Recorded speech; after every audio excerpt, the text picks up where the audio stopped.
This is a song to come in on. Wicked Child from Castlevania.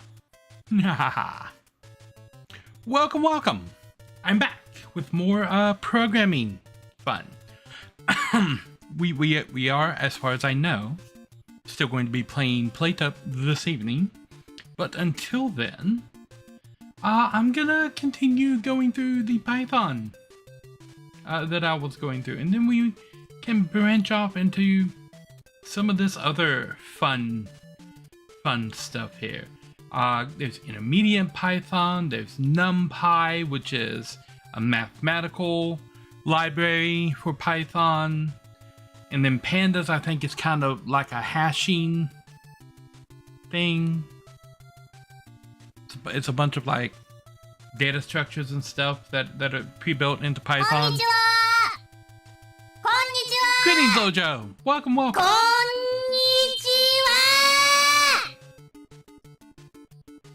So, we were, where? Were we in control flow?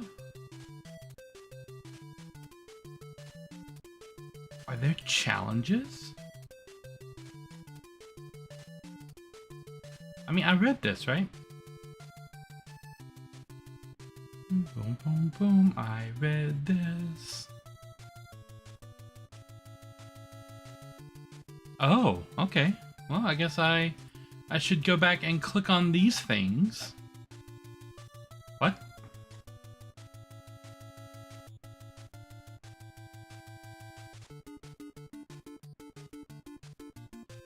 This is where bug came from.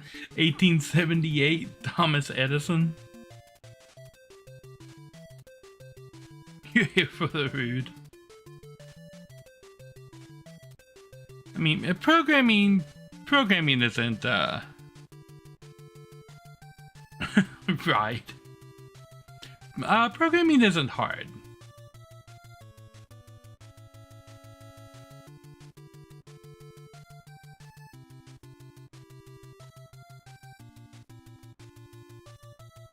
Okay. And then, yeah, this is the control flow diagram for an if statement. Ooh. Well, let's start the challenge. Python control flow challenge. Easy challenge. Instructions. In a 5-star restaurant review system, the stars typically represent the different levels of satisfaction. But what does each of the stars mean? Start by creating a rating variable and set it equal to a decimal number. Make a rating system on else if else statement. Rating greater than 4.5, print extraordinary. Greater than 4, print excellent. Greater than 3, print good. Greater than 2, print fair. Everything else, print 4. Okay, so we're gonna start right off the bat with a floating point variable called what is this variable doing? Satisfaction rating.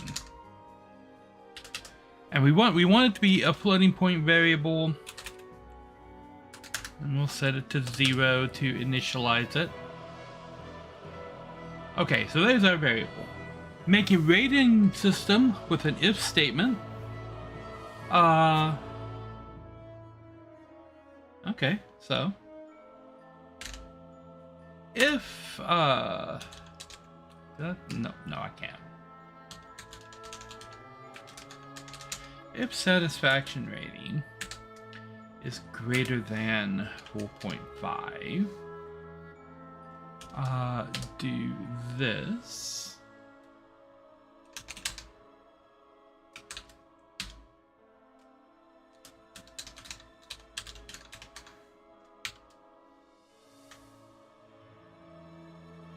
Okay.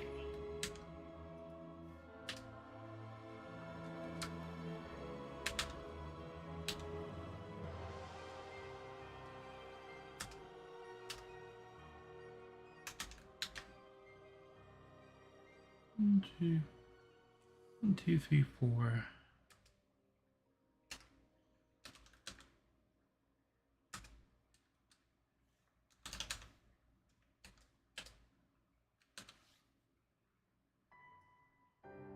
Okay. Take that out, and this is poor. If it's greater than 4, print excellent.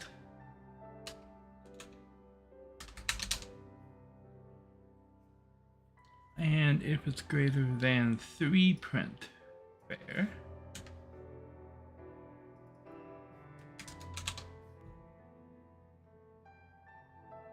No, good.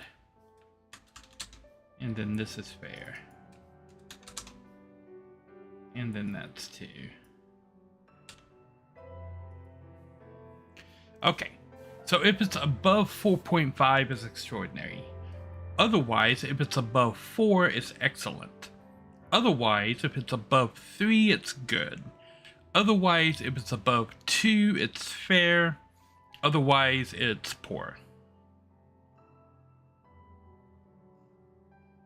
Is that it? Gonna run, it's not gonna do anything because there's nothing for it to do.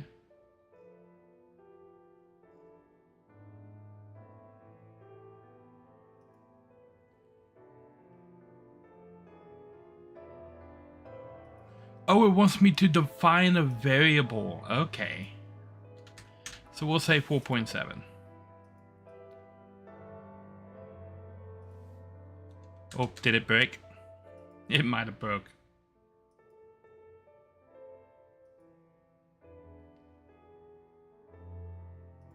Okay, right. Did I spell it wrong?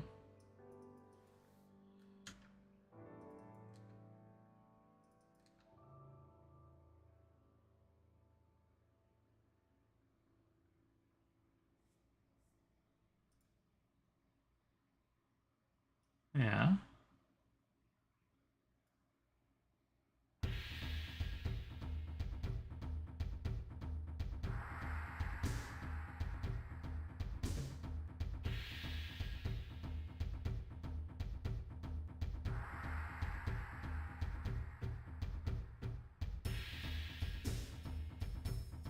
Oh. This, okay. You don't have to declare a type in Python. Oops, I forgot.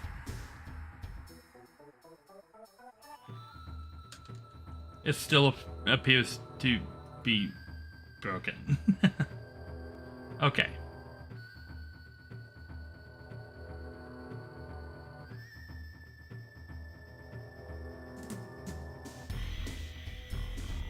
That took a long time. Why did it take so long? Okay.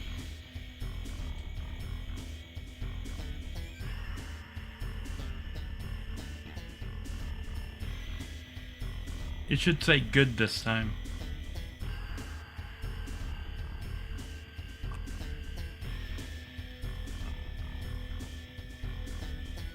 Their backend is taking a long time. Like, oh my god.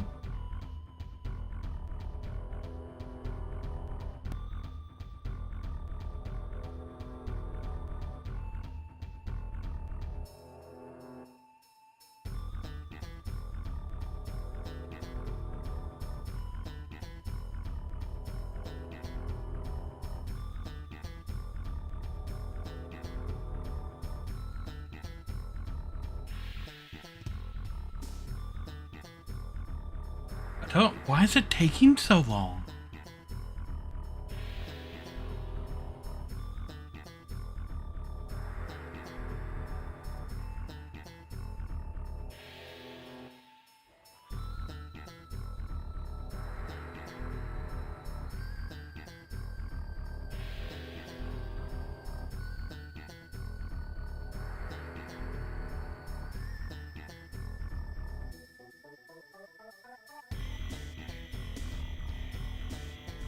Okay, let's try closing and then reopening the entire the entire window there.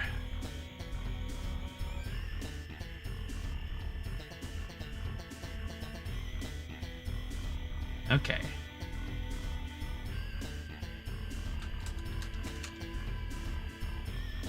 Is it the variable name being too long that's breaking their backend?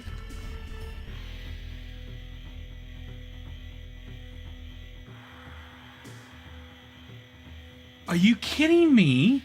That variable size breaks their backend?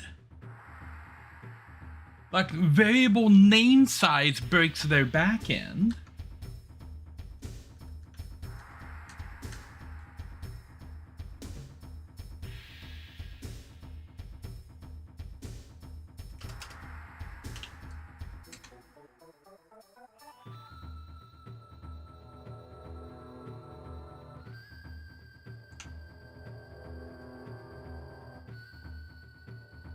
Well, it seems to be working now, but that was really strange that it broke like that. Okay. Oops, try again.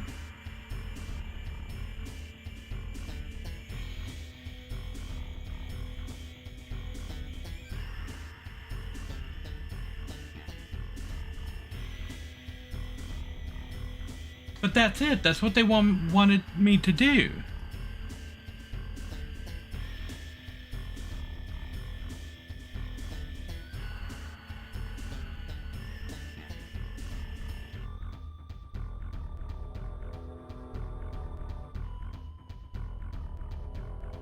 So I'm going to say that this challenge is broken.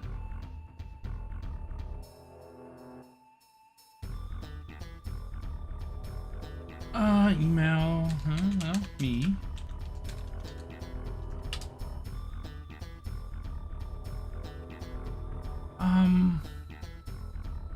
The food ratings challenge doesn't grade properly.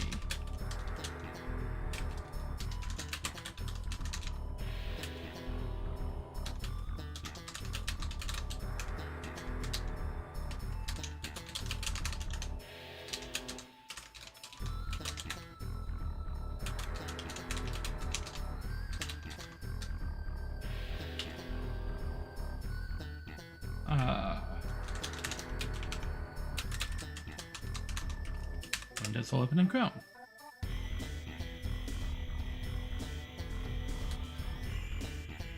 Oop, that one.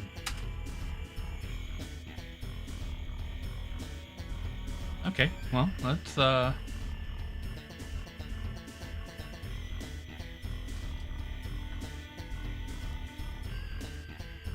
take a screenshot of this. And then on the bug report forum, in my screenshots folder, put that there. Bam. So I have one idea as to what might be causing this bug. That on this page they didn't implement the logic that they did on the previous pages.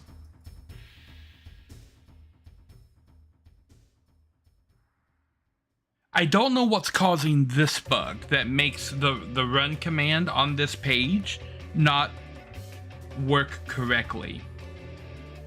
But there is definitely something going on the back end of this page that is making this run command fail.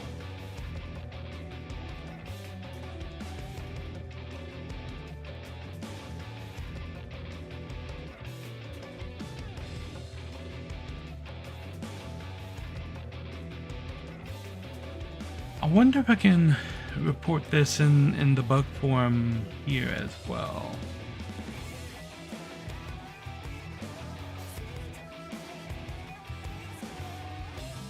Ooh, okay, yeah.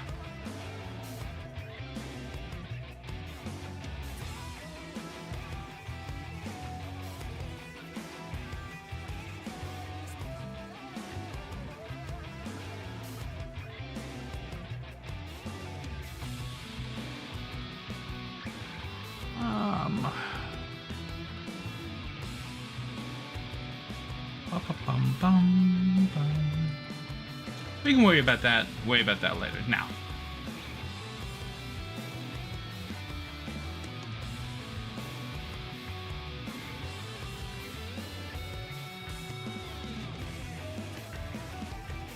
Okay.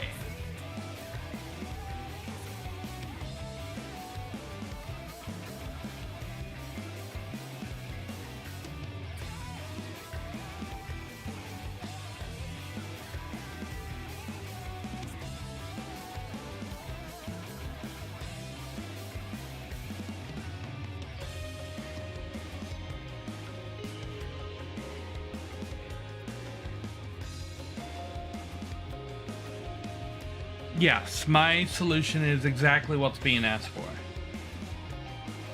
Greater than 4.5, greater than 4.5. Print extraordinary. It's a 3 instead of a 3.0, yes.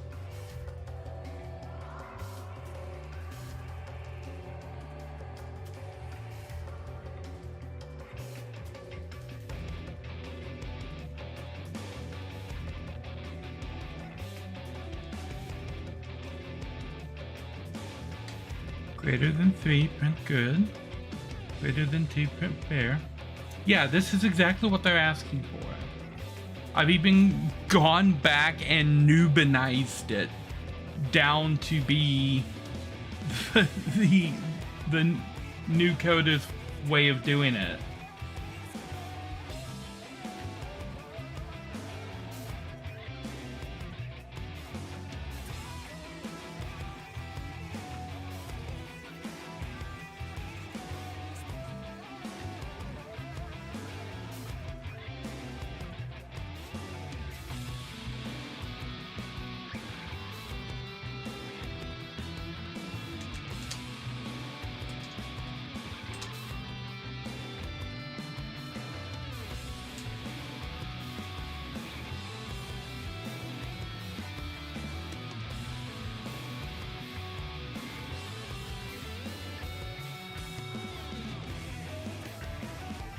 Okay, that's stupid. I'm calling these guys out on that right off the top. If you're gonna be that pedantic in your lessons, then you might as well stop teaching right up front, because that's going to kill anybody that's coming through here. Like, when you tell them create a rating variable and set it to a decimal number, let them name the variable whatever they want to name it. Don't force them to have the exact same capitalization and everything as the variable in your example. You might as well just give them the whole code and say, here, copy this exactly line by line, letter by letter. Congratulations, you know how to program. That is bad right there. That is bad. Like, you are deleting the point of the lesson by doing stuff like that when you're trying to show people how to code. I mean, I've got nothing else on that,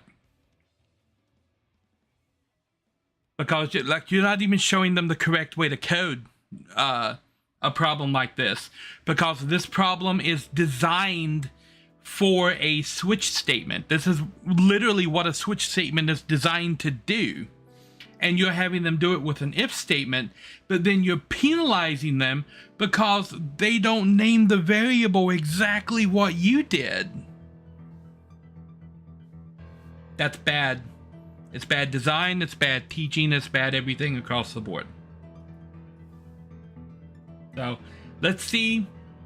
Let's see if it carries over into this. I didn't run across that in any of the non-challenge stuff up to now, but the first one that's a challenge lesson, I run headfirst into being criticized because I named a variable different than they did.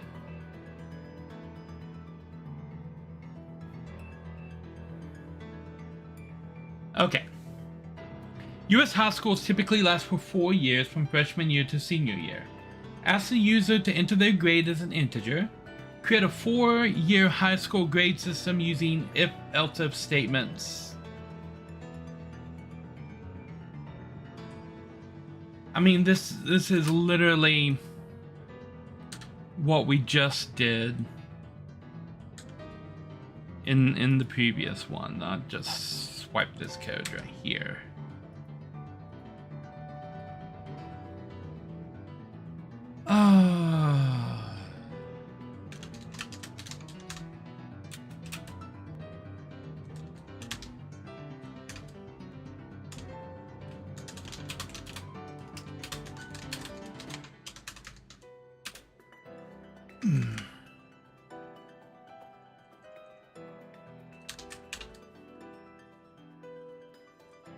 There's no error checking on that, but that's okay. If it's a 9, a 10, and 11, or 12, this is TBD, senior, junior, sophomore, freshman.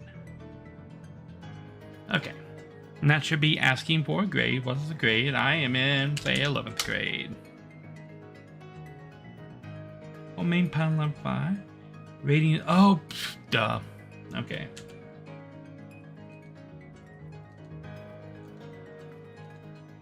That matters. Variable name matters. What is your grade? This time we'll say 9.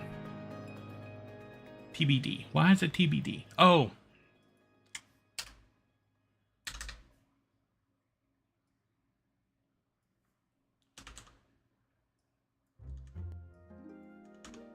Yeah, that matters. That matters too. And we should do this.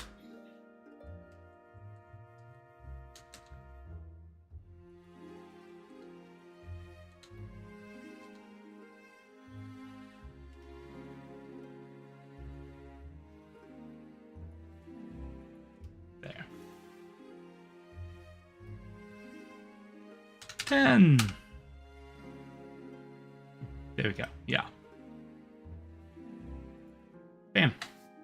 That's it. Try again. That is doing exactly what they wanted to do.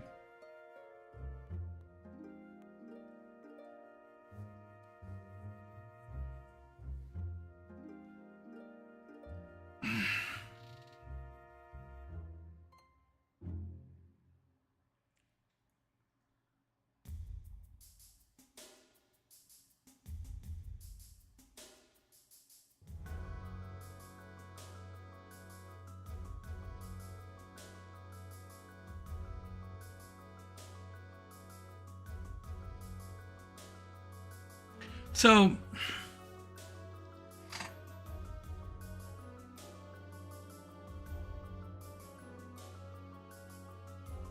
okay, I'm going to do this. I'm gonna do that.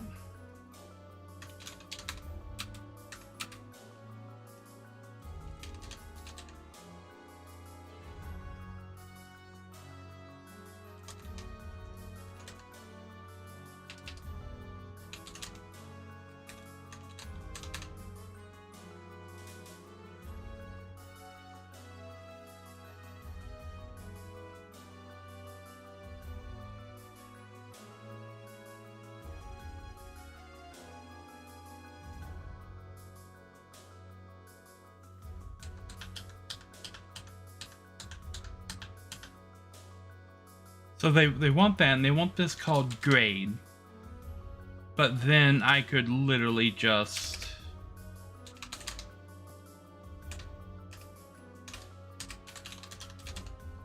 ignore it and print freshman. Like what are they checking for here?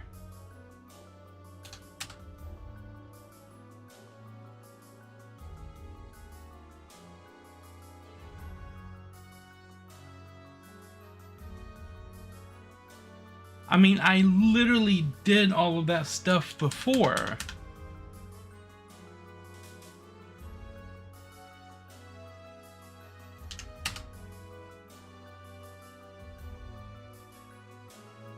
And it says I got the wrong answer. Like, I didn't get the wrong answer. Okay.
Okay, so I just posted in their Discord that I'm having an issue with the Python course, that it keeps saying I have the wrong answer when I do not have the wrong answer.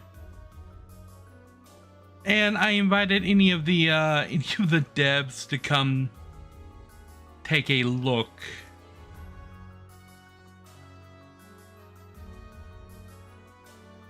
If they would like to. I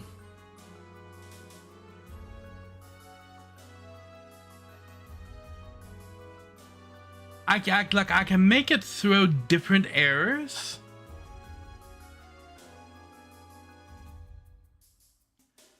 Because if I take out the input statement, it complains about there not being an input statement. If I take out the if statement, it complains about there not being an if statement that's doing the checks.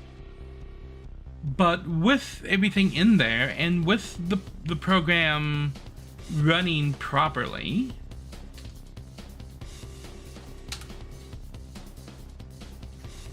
I still need to put...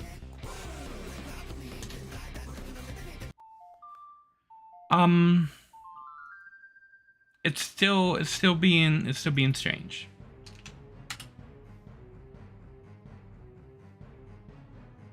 Do I need to do a space to make the new line work in Python? I might need a space to make a new line work. Yeah. It also indents it by 1.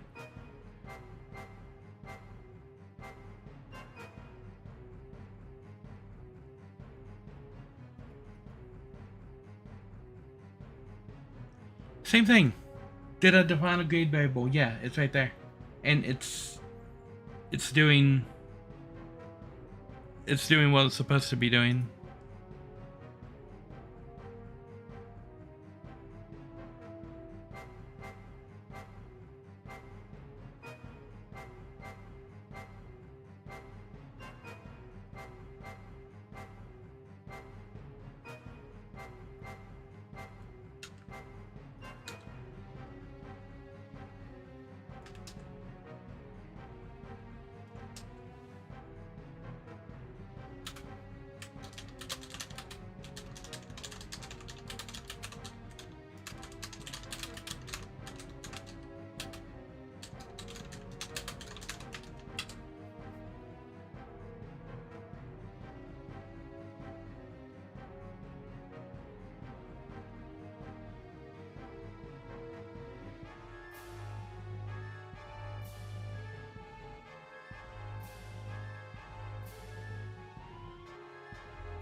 So I got an answer back from somebody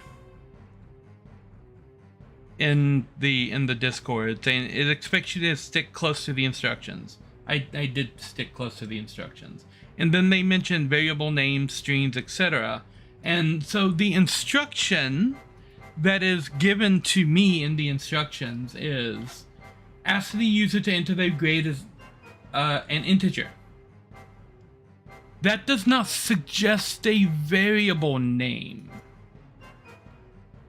So they're expecting a specific name for that variable, but they're not telling me what that specific name is.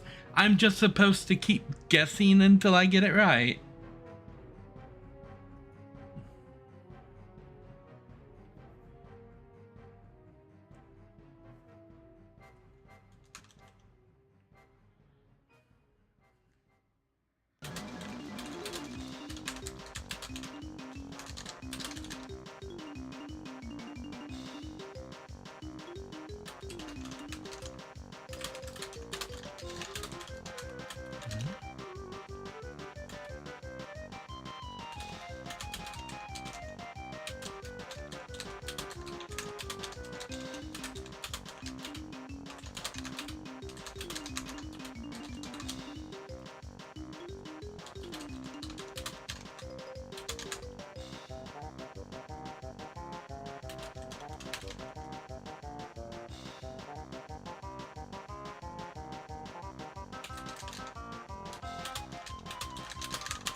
I mean, I'm not gonna let that slide. Cause the guy came back and said, well, I didn't mean like this challenge per se. And I'm like, well, like it seems like the challenge isn't really solve the coding problem. It's guess which random name they gave the variable in their hard-coded answer. So I just have to keep renaming the variable until it matches what they hard-coded into the answer, but they never tell me what they want the variable name to be. I mean, unreasonable expectation. So let's try different. If it's not user grade, is it just grade?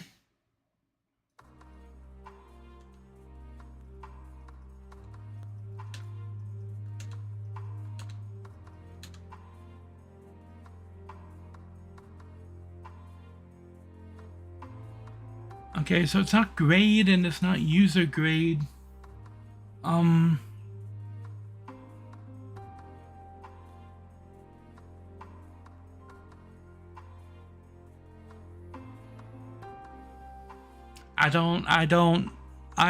I really do not know.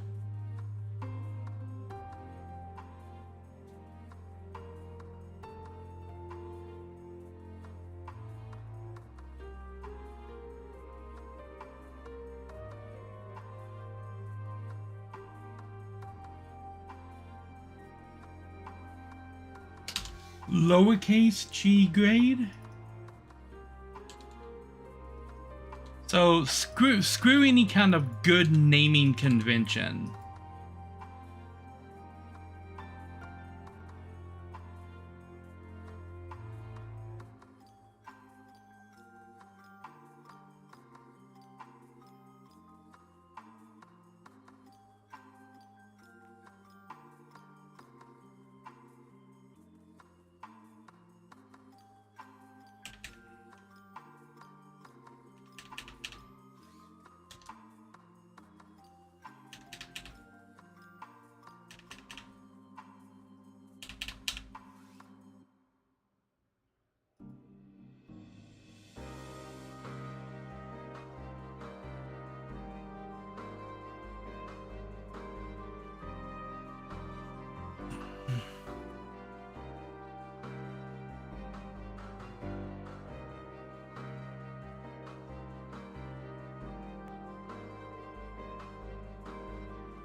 Okay, now the person replies, grade is your variable as highlighted by the list.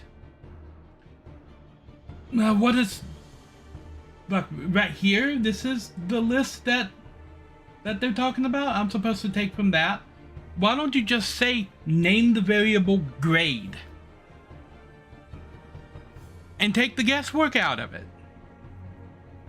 And why is it saying the logic is wrong? Under the else if statement, are you printing sophomore with the print function?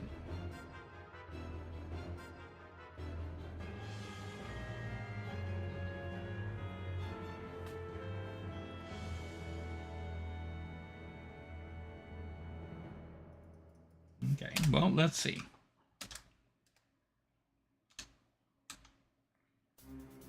Where's my sophomore? O-P-H-O-M-O-R, sophomore, yeah. I'm printing sophomore with the print function. I'm absolutely printing this with the print function. I mean, what's wrong?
I mean, I have now shared a screenshot of what's happening in the thing and told them, hey, you can come see me get these errors live on the live stream. It's obviously looking for something very specific in the answer. They want the answer to this problem to be coded one exact way, and you have to hit that exact way to do it, or it marks the answer wrong. Whether or not there's a different way to implement the answer, if you're not using the exact set of characters that they typed into their answer, it marks you wrong. And something somewhere is not matching up to what they have written in their solution. And poof, wrong answer. The problem is the feedback here isn't helping me to figure out what that problem is, because I'm not getting an error kicked out of the engine. I mean, this is behaving the way that it's supposed to behave. It's doing what it's supposed to do, but the grading aspect of it is just malfunctioning.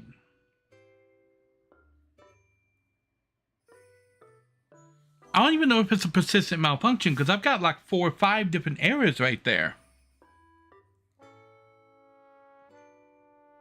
Because it was also before it was complaining about junior, and then it was complaining about the input and the grade variable.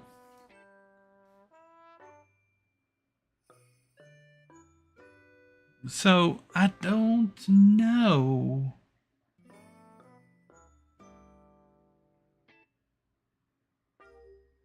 I mean, let me cut that code, and we'll do a refresh of the page. And I'll delete all the code out of there. and clear the cache. Where is settings? Boop.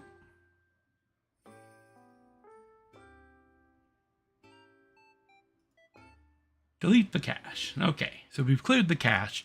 We'll close the browser. We'll open it back up.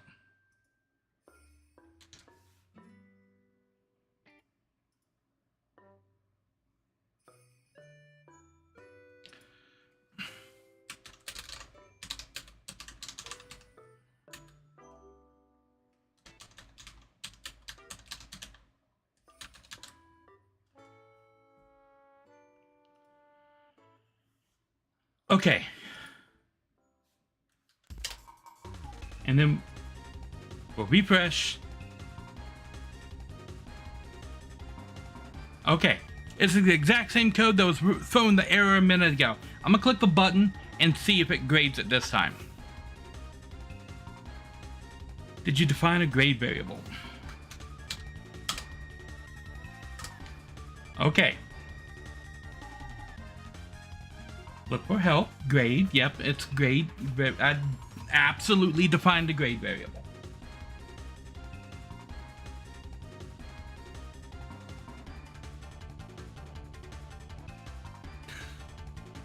I just cleared the cache in the browser and restarted it and clicked the submit answer button, and it said that.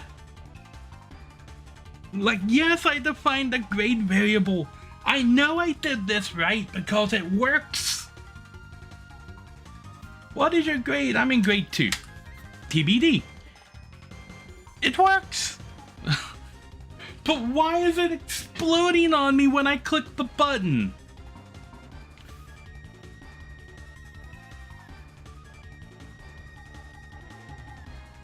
And now it works. It just errored. I didn't touch. I don't know if this is a browser issue. I'm okay, hey, just a few very bugs to work out in perfectly functionality. I think something might. Yes, you show up and it fixes itself. It's like, oh no, one of the people who is partially in charge of me is here. I better not act up. I'm gonna have to science the shit out of this. Okay. Okay, next challenge. Snapple Facts. Lovely. Famous tea drink brand from Queens. Yes, each bottle cap comes with a silly fun fact. Use a random module to create a number from 0 to 5. Then use an if statement to print one of these 6 random Snapple Facts. Okay. Yes, you'll watch too. Lovely. Lovely. Because I'm a lazy programmer, I'm gonna copy this so I don't have to do that again. Okay, this is Python, so it's I think import random? I think I have to do that? I'm new with Python, give me a moment. And then create a number. Okay, do I call it number? Do I call it random? I'm going to guess number. Okay, so number equals the function. It's like random dot randint, I think. Something like that. Something like that. Random.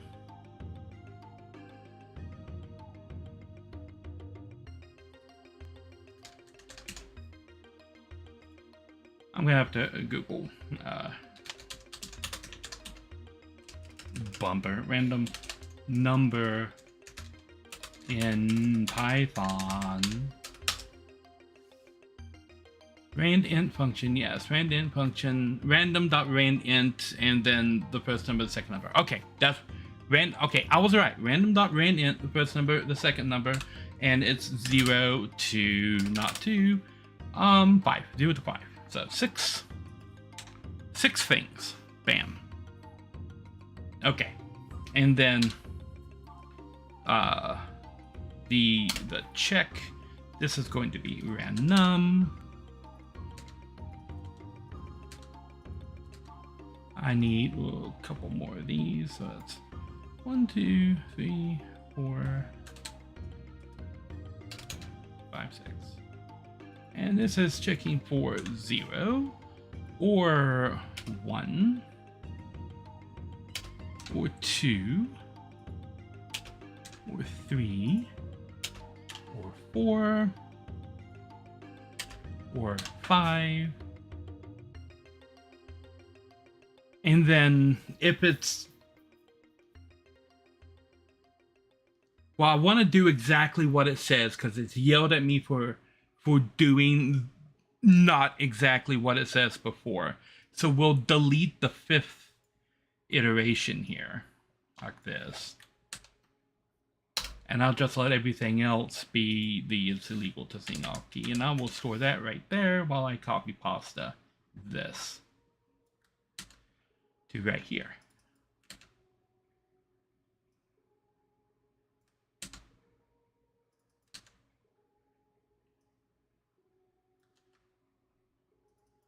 If anything, when things go wrong, it does help strengthen a person's like ability in that particular language, because now you have to try and figure out why things are going horribly wrong. And in the case of programming, things tend to go horribly wrong more than they go correct. So now, okay, so I'm importing random. I've got my random number, random, and now when I hit run, it should print one of these things. Is it going to explode? It did not explode. If I click it again, it's going to generate something else. Bam. Bam. I am assuming that that means my code works correctly. So when I click the submit answer button, it's going to give me fireworks because I did it right.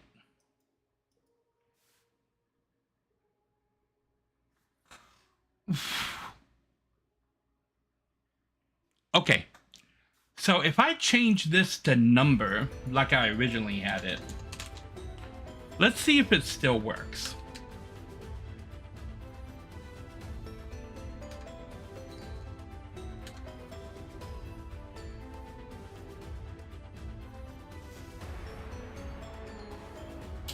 That's not what it was doing before you got here.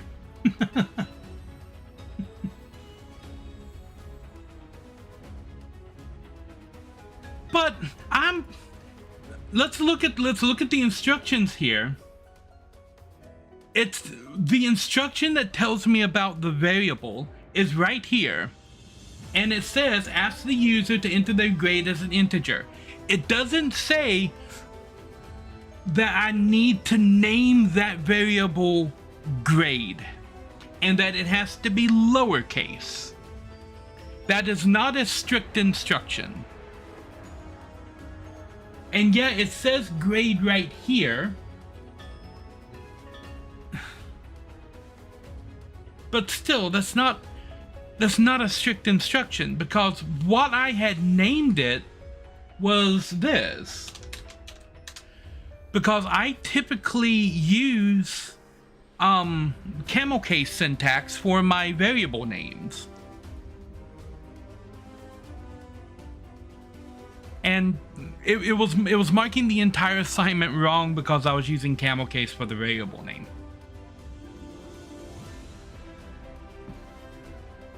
Yeah, I don't know.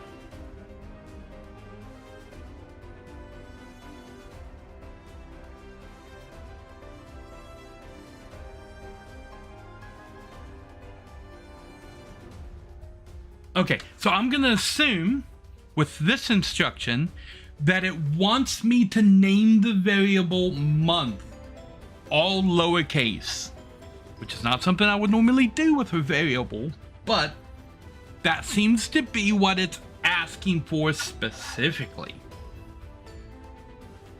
Yes. All right. I'm going to take a quick little break and then I will be right back, like 3 minutes or so. Gonna run off to the other side of the house and then be right back.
Hello, I have returned.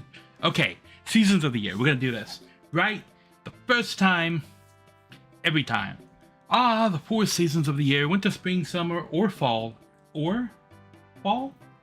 All of them exist in the year. They should be and fall.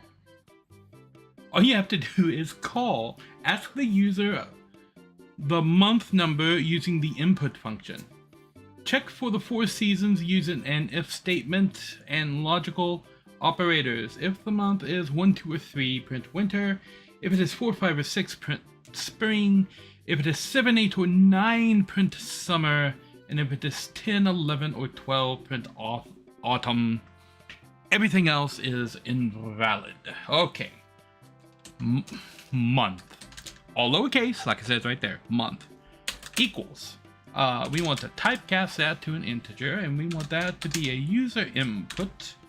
What month is it?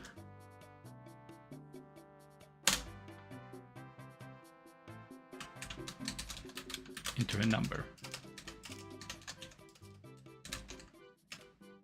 Please. Bam. What month is it? Enter a number, please. And then that gets us our number. And we typecast it into an int to make sure that it shows up as a number in the logic of what we want to do. And then, oh, nope. I'm just gonna forever copy this from the previous example. Because as long as I'm not using switch statements, which ideally I would be using switch statements. Yeah.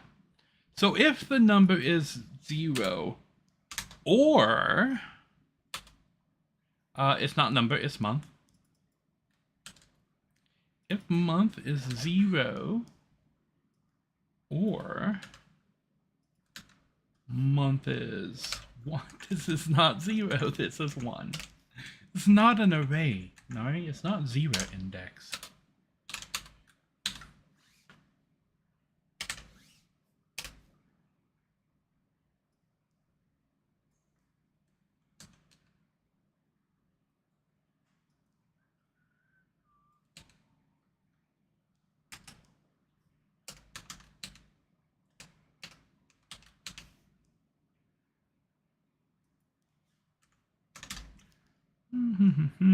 This is 4, this is 5, and this is 6, and this is 7, and this is 8, and this is 9, and this is 10, this is 11, and this is 12.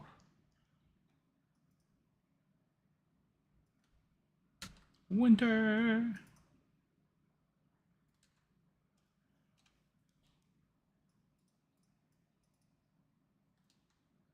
Spring. Summer. Where did my music go?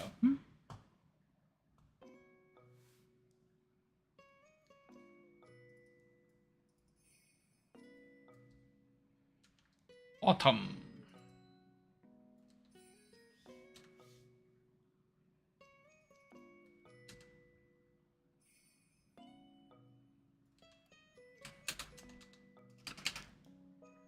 I'm just going to make it say invalid, and we're going to run.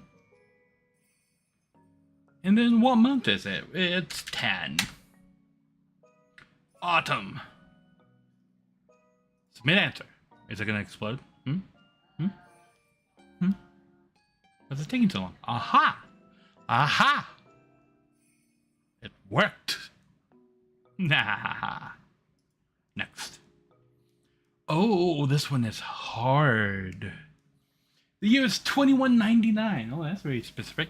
We have an interplanetary species and can travel to other planets in the solar system. We can already do that. Create a weight conversion program that asks the user what their Earth weight is as a float, and asks the user for a planet number as an int.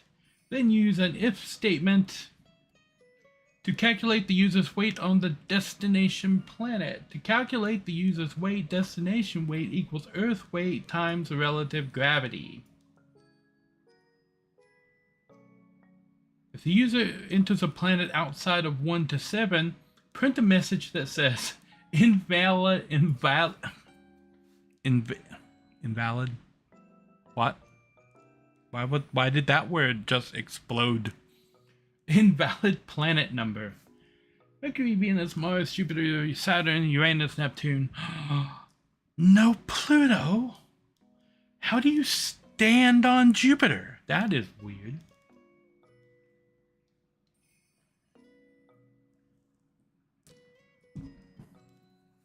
Okay.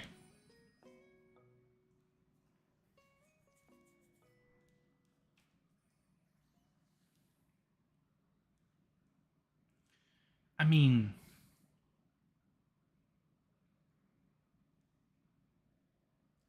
you you could do it this way. Or now follow my logic here. I could just use an array. Okay, I will do it. I will do it as it is instructed. I'm gonna copy this like for every get out of the way thing. You know, I could do this. If I'm, and then take the junk off the top and the bottom of the screen, and it just fits perfectly into my little window. Yep. Someone who is a professional at streaming would have done that from the start automatically. Okay, planet weights. What am I doing? Weight conversion program. Right.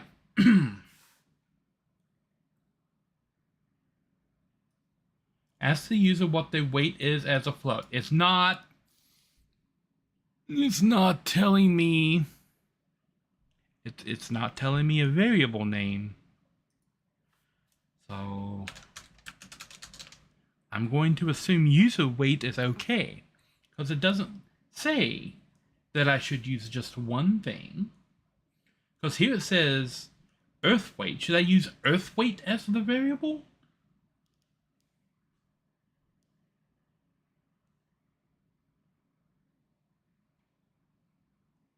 And you can't really define a floating point.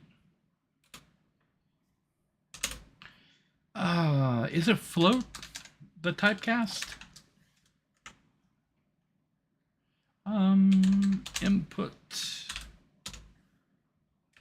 What is your weight on Earth is capitalized. Okay. So that should give us a floating point variable of the user's weight on Earth. Bam.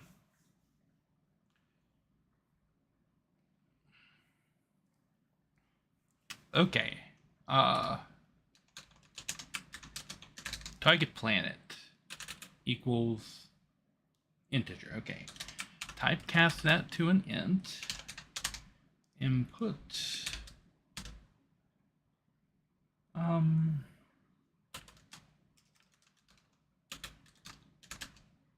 What planet would you like your weight converted to?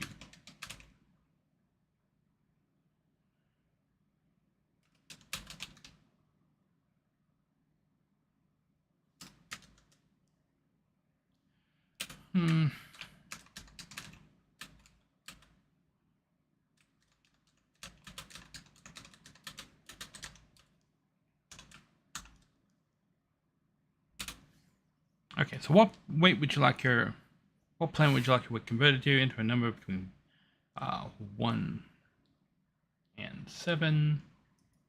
Lovely. Okay, so that gets the user's weight and the target planet that we are looking for to convert the weight to.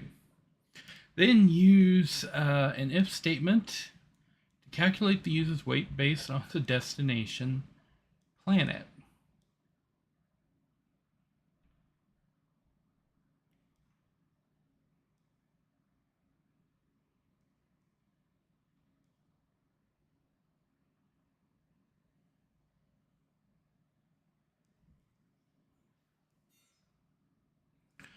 I mean, yeah, you could do this with an if statement.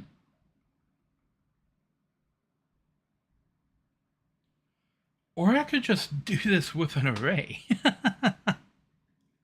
So if I just create an array with these values in it, and then subtract one from the target planet, then I don't need an if statement at all. I could just do it with constant. Okay. How do you create an array in Python? I've looked this up before.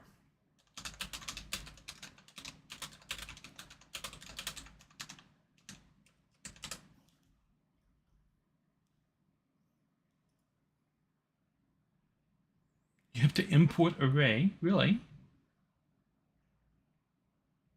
NumPy. Oh yeah, NumPy. NumPy array. Yeah, that makes sense.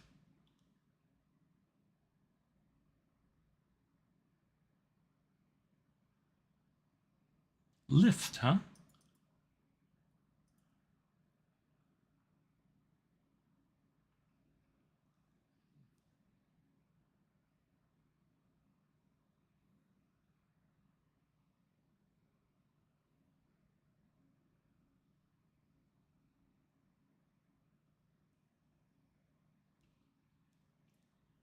Okay. I'm going to do it the newbie way. Which is this. If target planet is equal to 1,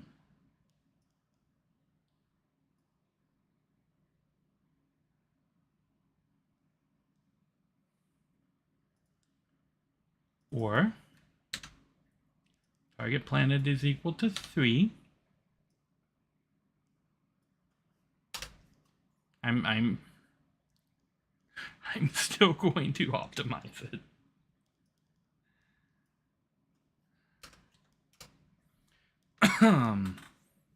We are going to print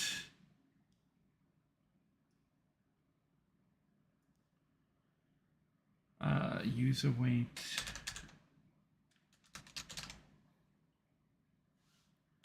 times 0.38.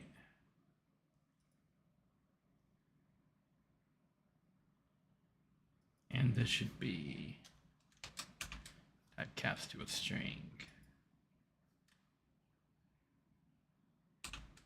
I mean, that should work, right?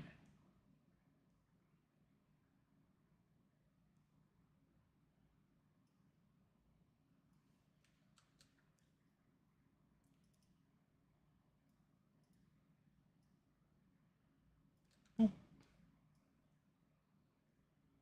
Boop. Boop.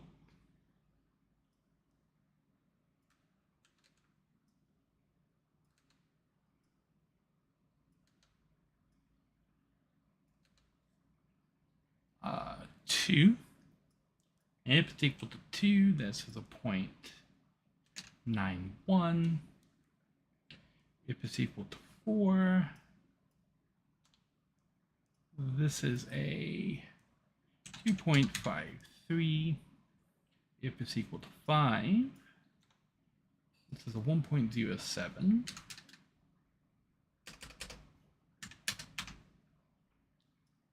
And then we have 6 and 7. If this is a 6, then that is a 0.89. 6, 7, yes. What did I say? Oh, 0.89. And if it's a 7, it's a 1.14. And then else invalid planet number.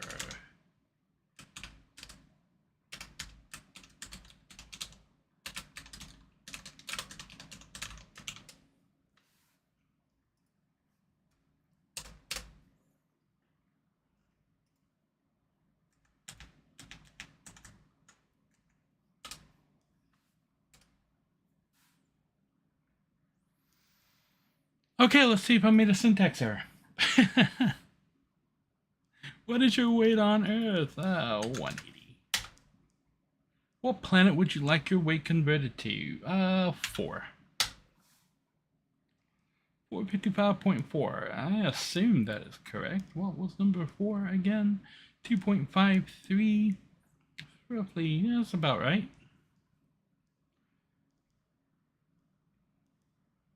I'm still, even though I'm using the unoptimized way of doing this, by doing this in an if statement instead of just using an array, I'm still going to optimize it by making 1 and 3 the same one. So let me answer. Did you include the if statement that checks if the chosen planet is 1? I did. It's right here.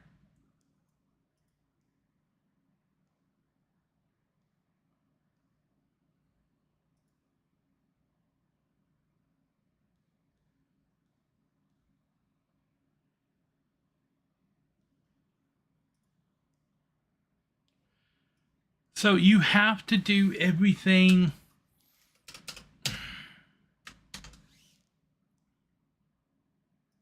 I'm going to argue that you guys need to figure out a better way to do this.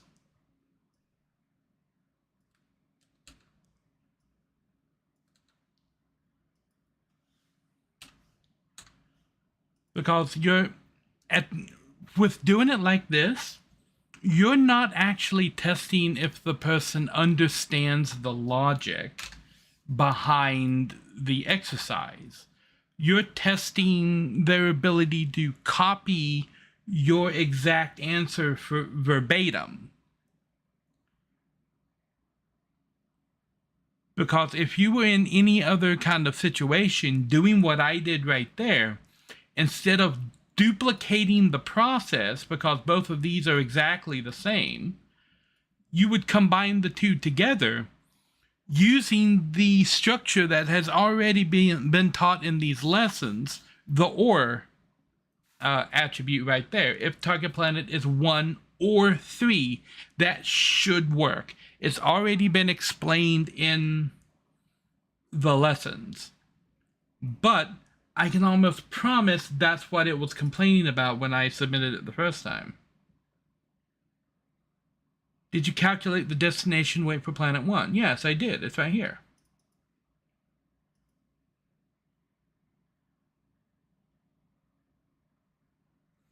So now the error that it seems to be throwing is doing this inline rather than specifically doing it outside.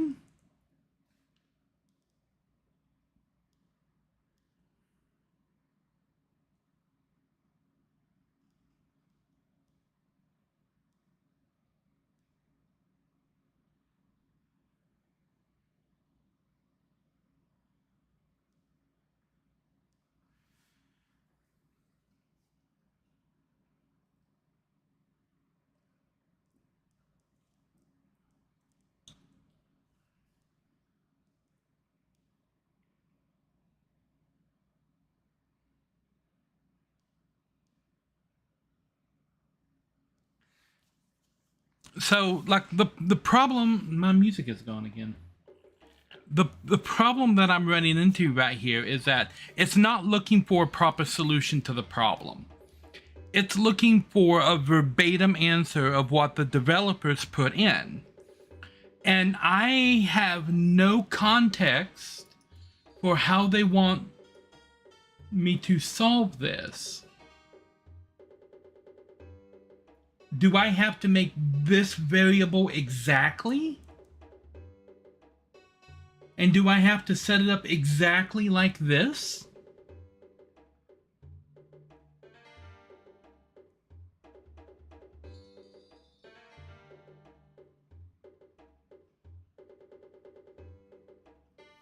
Okay, so I can't name my own variables in this.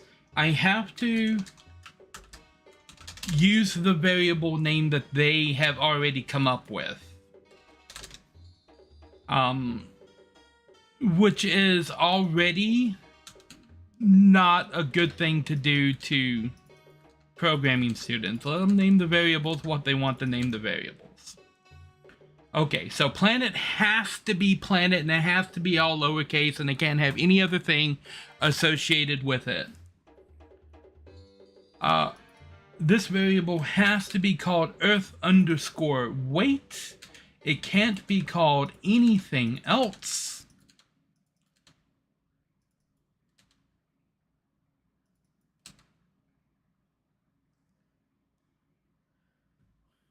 And then we need a destination weight. And that has to be declared. Instead of declaring it once and then using it, we have to declare it in every single block of this if statement.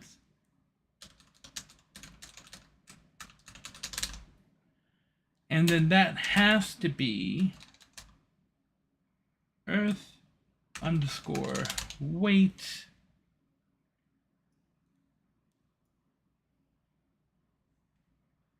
It's okay, so it's set to this exactly. That was what I wanted to do.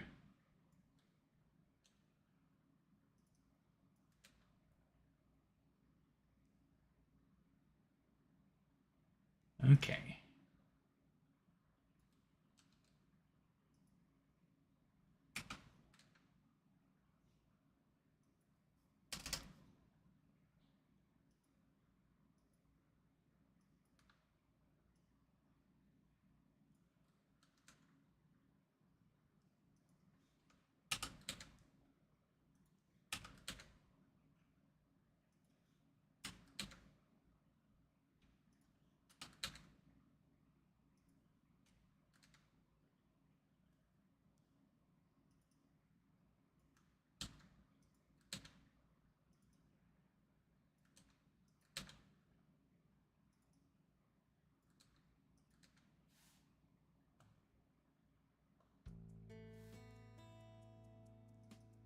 sounds right.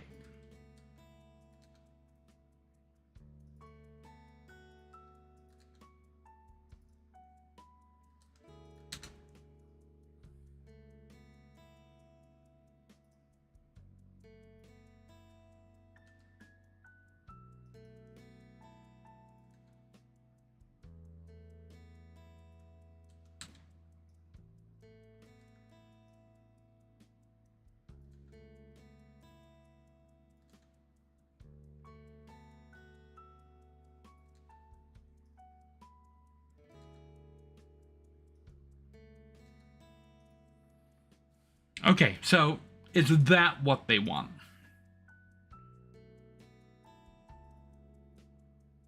Did you calculate the destination weight for planet 1? Yes, I did. And I did it exactly to your example.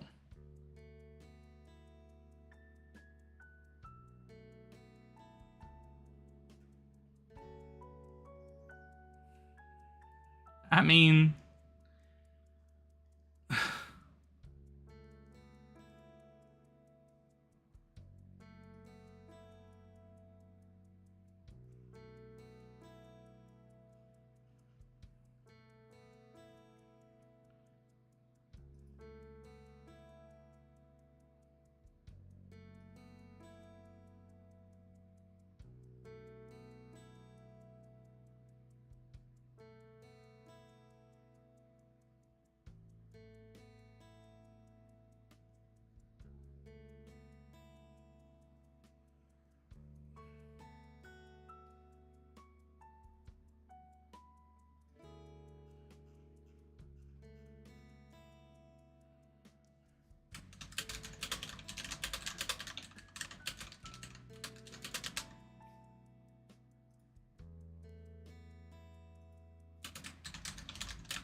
Okay, so I poked the Discord again to see if anybody would show up this time.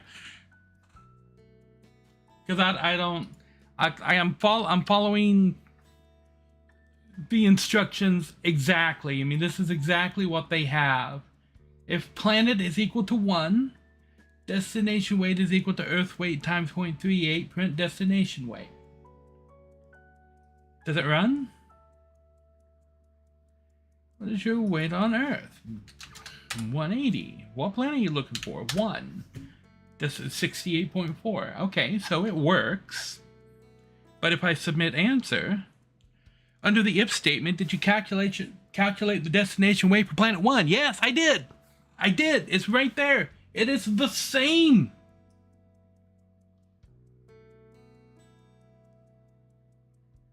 I mean, I copied exactly what they did.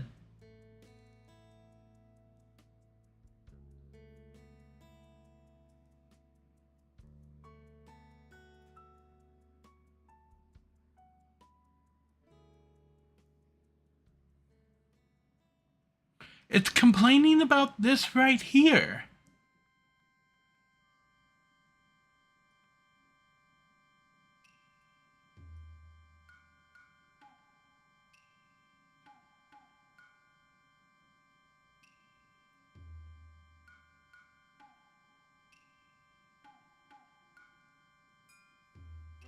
Huh.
Okay.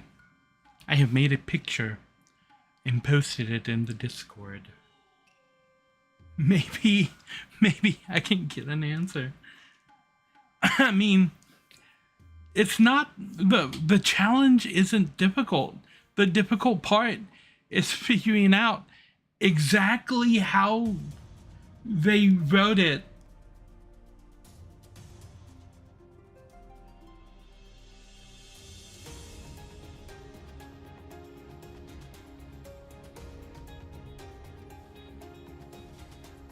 I don't know, this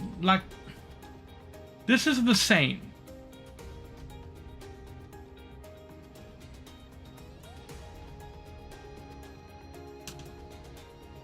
Yeah, I spelled it exactly the same. I didn't misspell anything. I mean, the logic is working and it runs perfectly. Even if I put in I say it runs perfectly, then I click the run button and everything disappears. They are this is not a browser problem. Like not with this many mistakes on every single one of these challenges. Something has to be going on the back end. I mean, I just click the run button and the whole thing froze.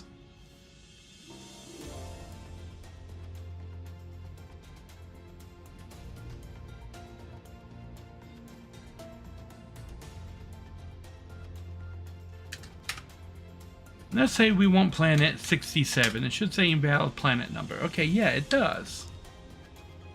So it works. But it's still complaining that the logic is wrong. But it's not. It's 0.38. I do not understand.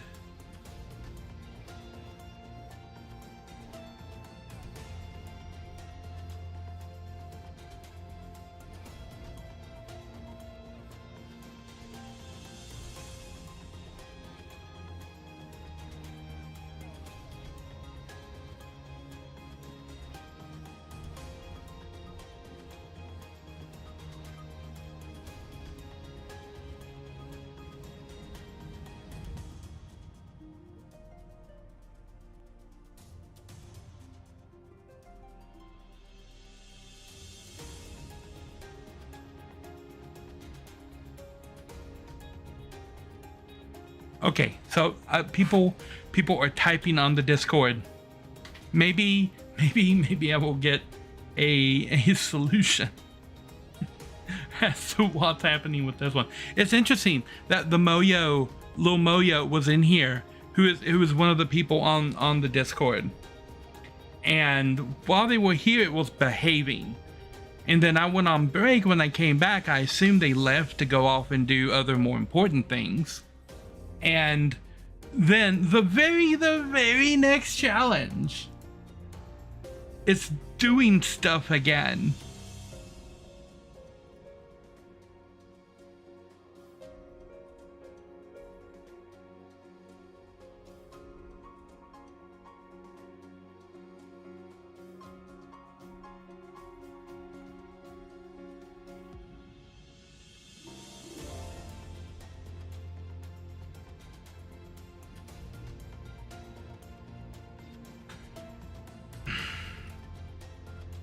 Okay, so the answer that I got was that there aren't spaces around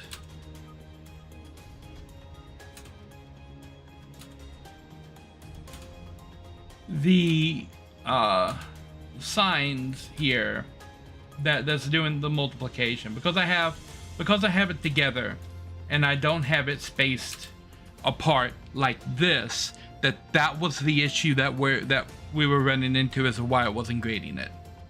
And if that is the issue, I would just like to push the point that this is supposed to be teaching Python syntax, not personal preference on how they think the syntax should look.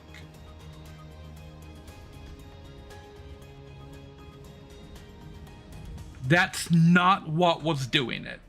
So it doesn't, whatever is saying the answer is wrong, doesn't care about the number of spaces before or after the operators.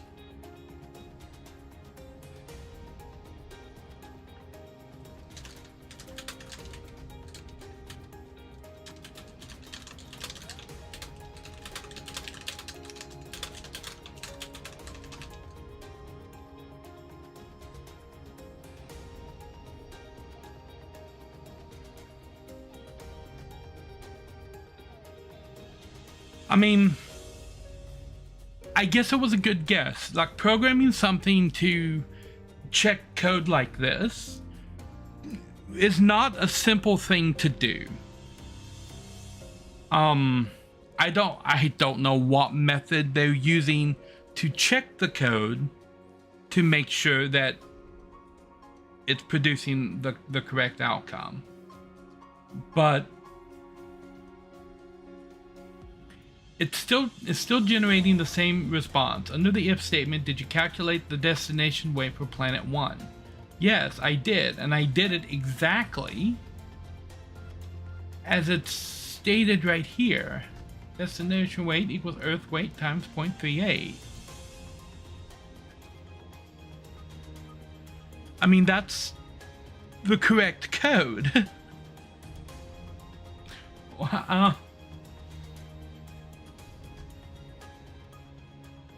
Okay, let me grab that just in case. We'll refresh the page, come back into it, and then try it again. Same thing. So I'm gonna try clearing the cache of the browser one more time. Okay, so we've cleared the cache.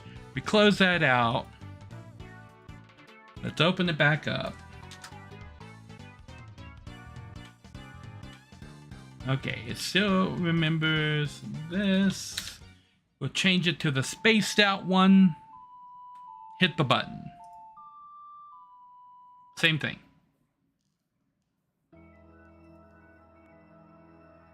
And this is what they've got here.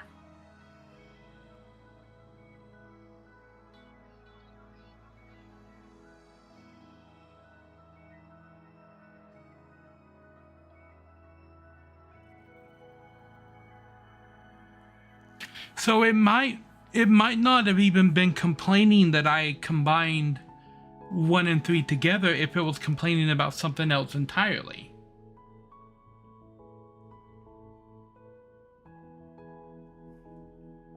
And look, at this point, this feels less like a hard programming problem and more like okay, I have to debug somebody else's code that isn't working correctly problem.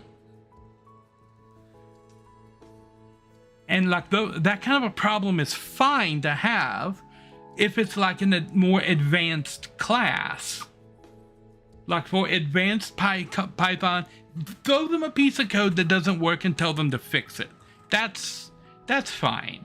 But unlike the beginner level, and this is still the beginner class, this is more like okay, troubleshoot the code and figure out what's not working.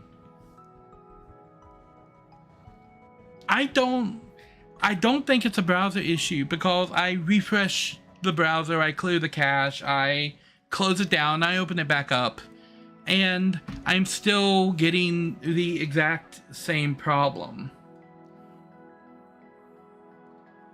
And I put the spaces there, I've taken the spaces out around the operators, and that doesn't seem to be the problem either.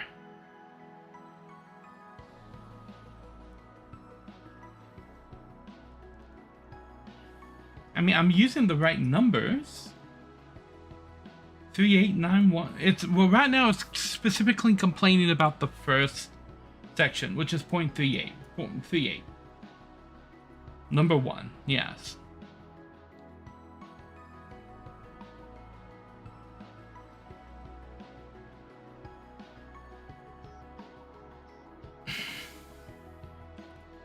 Add the leading 0. So if I put that 0 there, it should complain about number 2.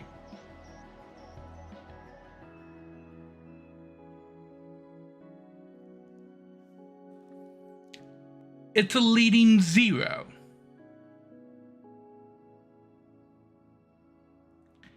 Like at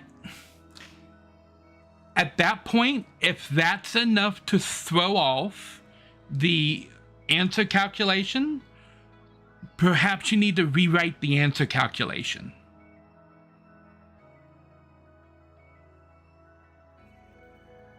It was complaining just about 1. Now it's complaining about 2, and if I put the 0 for 2, it'll complain about 3 because there's no 0 there. Or it skips to planet 6?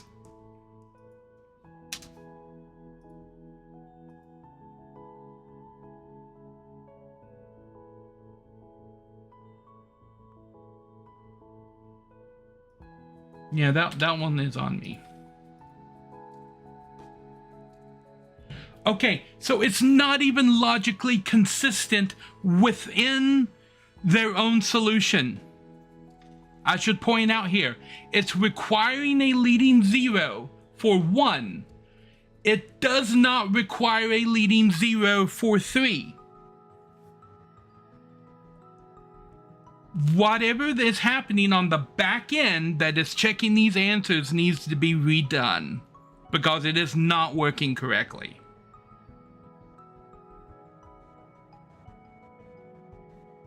Yes, we did it, but there is still a problem on the back end of this thing with checking these answers.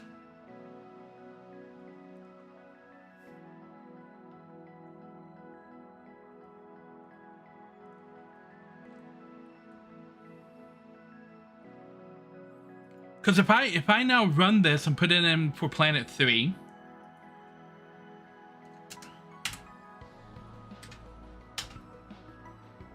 it still calculates it correctly.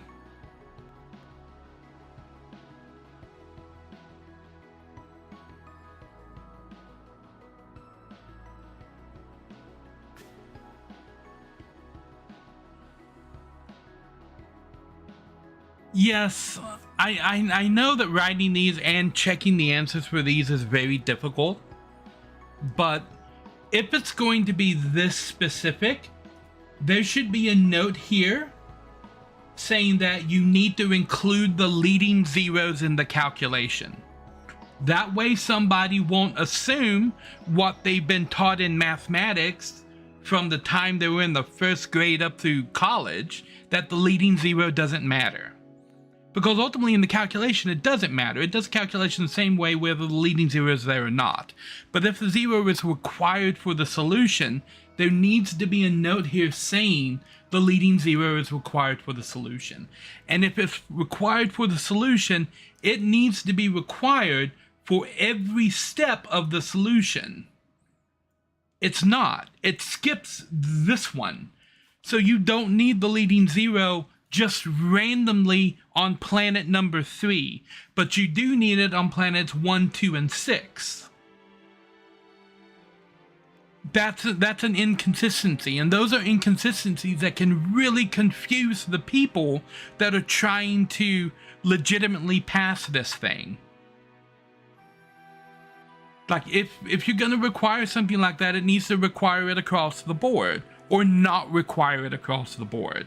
And if it is a requirement like this, it needs to be stated here, hey, you have to put the leading 0. Like,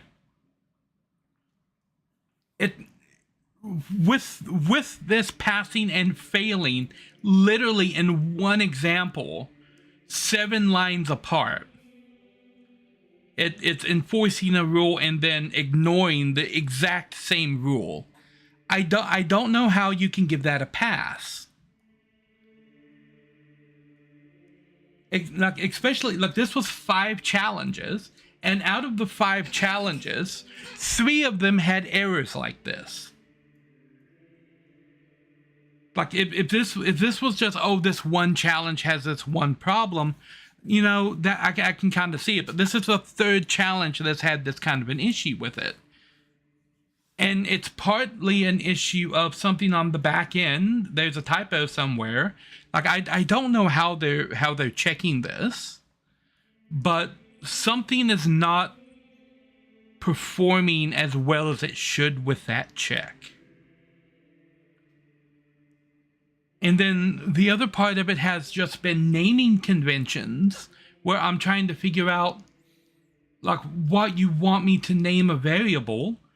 I mean, if it matters that much, just explicitly state you need this variable, and this variable over here in the instructions. Then I will know, hey, I need this variable, and this variable.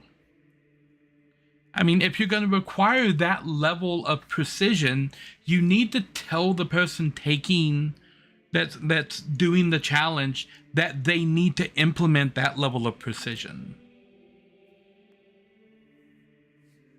That's ultimately what I'm getting at. If it's going to require that level of precision, I would like to know up front that it requires that level of precision, so that I'm not having to now go back and figure out why my code, which is logically correct, isn't passing the inspection. Because it was causing me a headache, and I am actually a classically trained programmer. I have a degree in programming. Like, I know what I'm doing with programming. And I was having a hard time trying to figure out what you wanted these variables to be called. Yeah.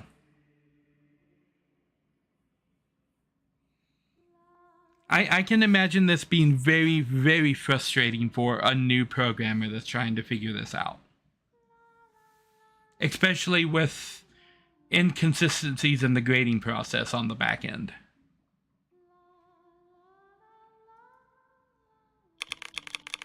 Anyway. Yay! Challenge pack complete. The music is a bop, though.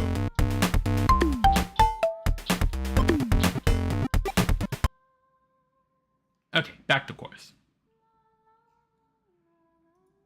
I think I've done everything up to the end of control flow. Yes.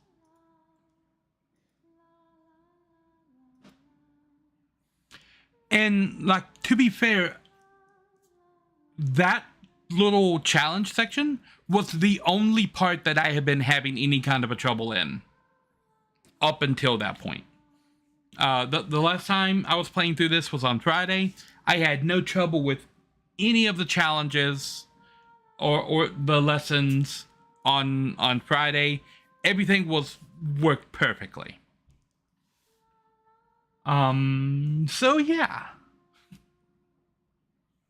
I will say I am enjoying the site so far.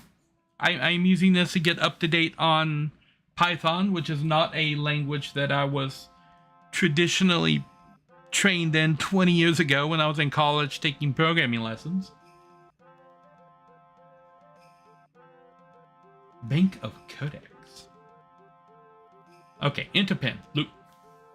In programming, a loop is used to repeat a block of code until a specified condition is satisfied. It is another incredibly powerful tool that's used a ton. Yes. People will often use the generic term iterate when referring to loops. Iterate simply means to repeat. That's correct. The first kind of loop we're going to learn is the while loop. You can think of the while loop like a traffic circle. Each lap is one iteration. A car will iterate over and over again until it can't do so anymore. Whoa, The Simpsons. Before we dive deep into the while loop, let's see a demo using a bank's ATM. Create an enter pin program and type the following. Ah, okay. Print bank of codex, print typecast to an integer, enter your pin number. While pin is not equal to 1234, print pin equals. That's why are we typecasting a string to an int?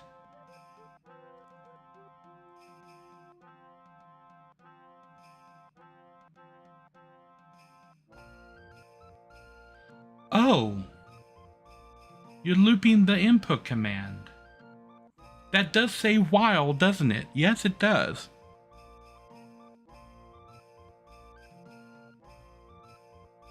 The challenges have been a thorn in your side. I can see that.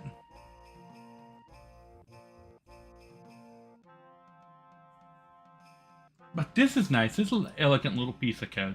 I'm gonna cheat.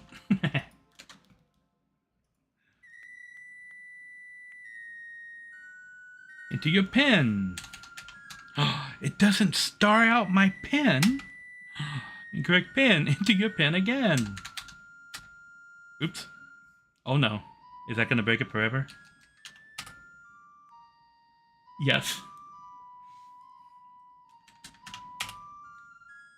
Okay, it only broke it for one loop. Okay. This, I don't know what is causing this, but this is an interesting little thing. If you type in the pen into your pen, and then you hit the number, another number, and the enter at the same time, it puts the other number on the second line. And I just happened to put the correct pin number in there. But if I do the incorrect pin number, and then put a random number in on the next line, even if I put in the correct number, it's going to say it's incorrect. Because this number is counting into the solution. That's a user error. I don't know how... I mean, I suppose there would be an error that you could catch regarding that. But yeah, just something I noticed.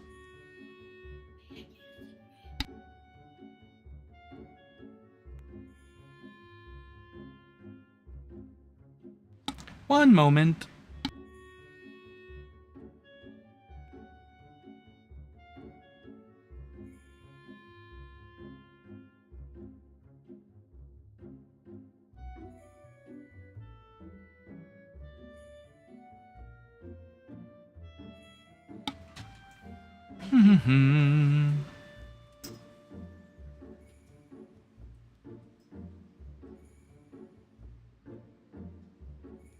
Try the following in the terminal on the right.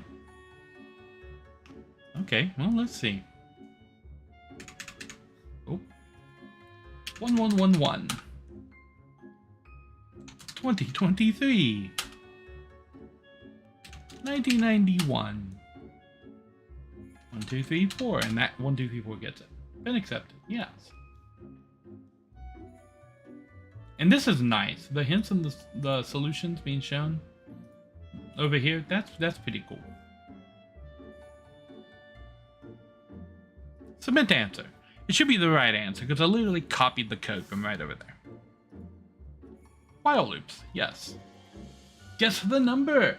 Now that we get a sneak peek of a while loop, let's see what it does. While loop looks very similar to an if statement. Okay, sure. Just like an if statement, it executes the code if the condition is true. However, the difference is that the while loop will continue to execute the code inside of it over and over again as long as the condition is true. In other words, instead of executing it once if a condition is true, if a condition is true, it executes again and again while that condition is true. Yes. Here we have a while loop that asks the user to guess a number. Guess equals 0, while guess is not equal to 6. Guess the number. This will run over and over again until the user guesses the number 6. The variable guess starts at 0 on the first line, and then the program enters the while loop, so it will always enter because it fails the first condition. Checks the condition. It's true that 0 doesn't equal 6. Yep. Okay, fall into the loop. And then it checks the guess based on the user input. Yeah. To reiterate, I think that pun was intended.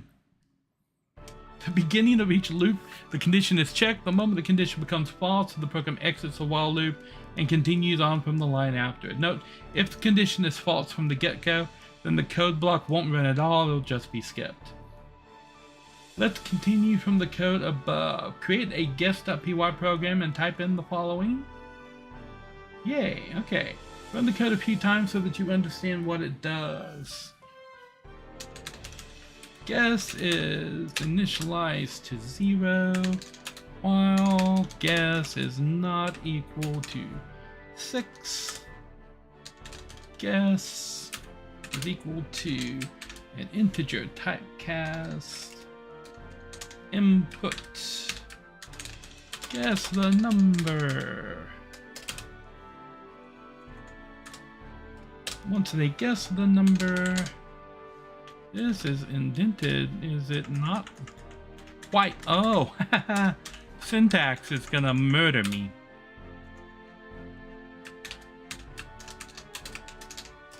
You got it! Yay! Nope, don't take that with me. Run. Guess the number. Is it 4? Is it 9? Is it 1,245,687? Is it 6? Yay! I got it! Lovely. Oops, your answer doesn't look right.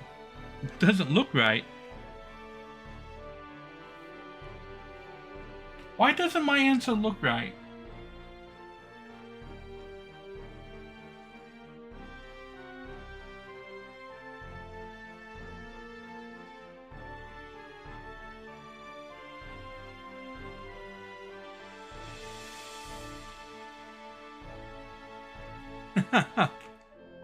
I mean, why doesn't it look right? I mean, there's literally one difference. This exclamation point is a colon. Does it look right now? Because now it's exactly the same. It still doesn't look right. It's exactly the same.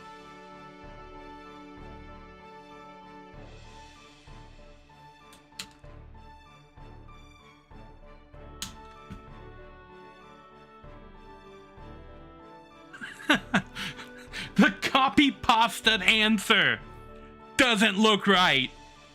What?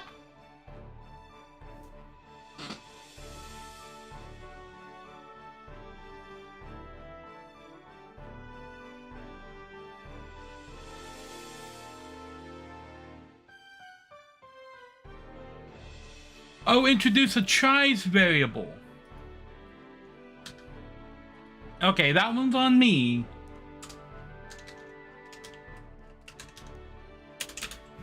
How many tries? 0 tries? Really?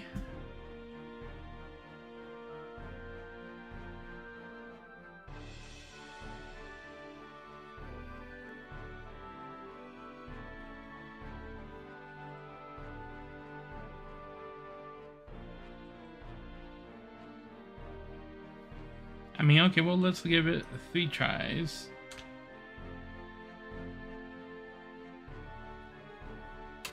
And tries is less than or equal to 3.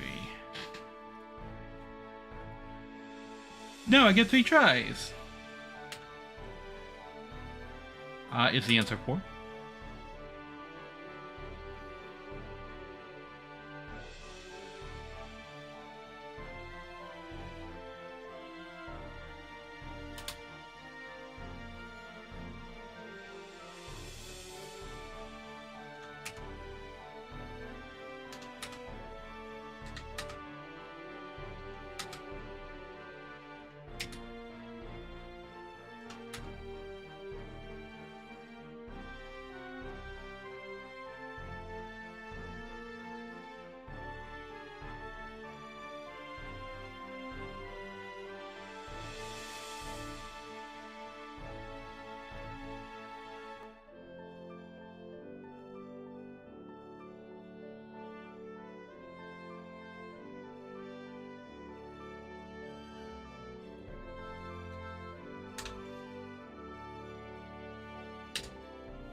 Did I miss the add button thing? I might have. Perfect. What is this?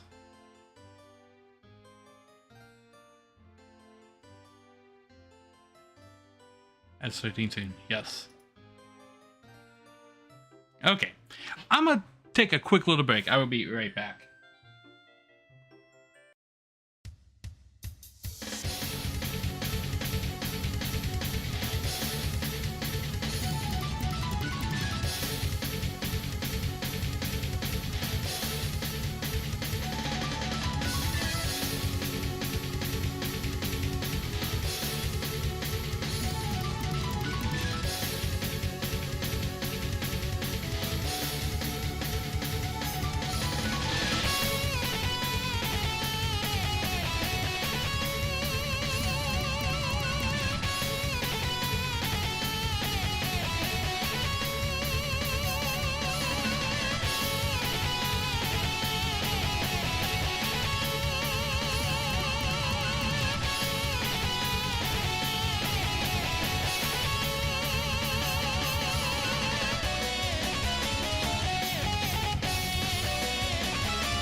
Gotta run. Yes. Alrighty. Thank you for stopping by and helping. Think about how I'm using tries. So yeah, I noticed that I wasn't iterating it, that it just kept going. But I'm also not entirely sure how you want me to use tries here. Because without a conditional, it's not gonna do what you would think it would do.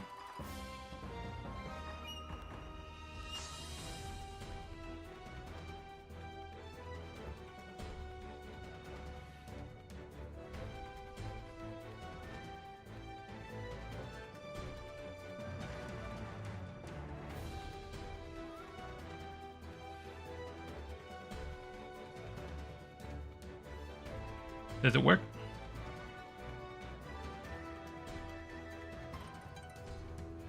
Okay.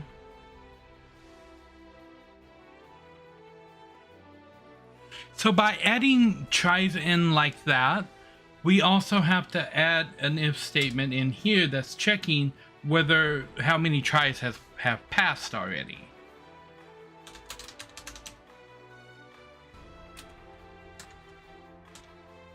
If tries is greater than 3, then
that's me missing a colon.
But if I just run it,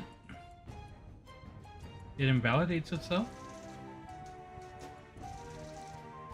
No? why did it the first time?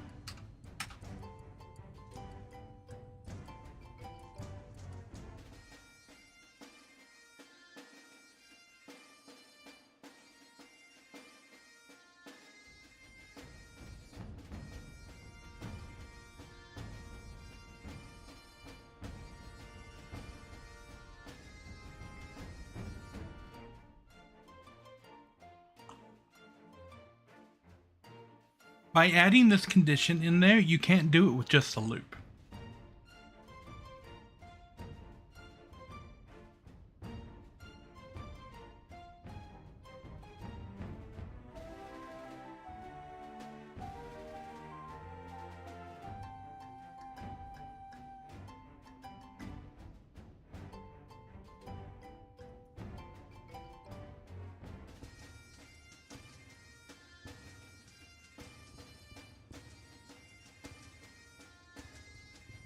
I'm curious what they say the solution is.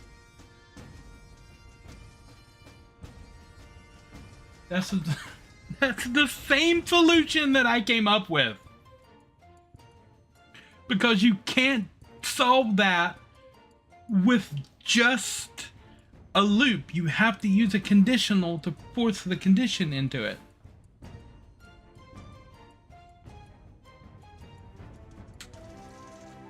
They just put it in a different order from what I did.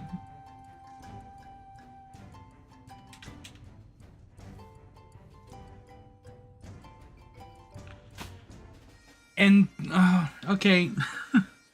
After I just said that I didn't run into this problem on any of the normal coding things, on the very next normal lesson, I run into the coding problem where if I don't implement it exactly like this, it says I got the wrong answer.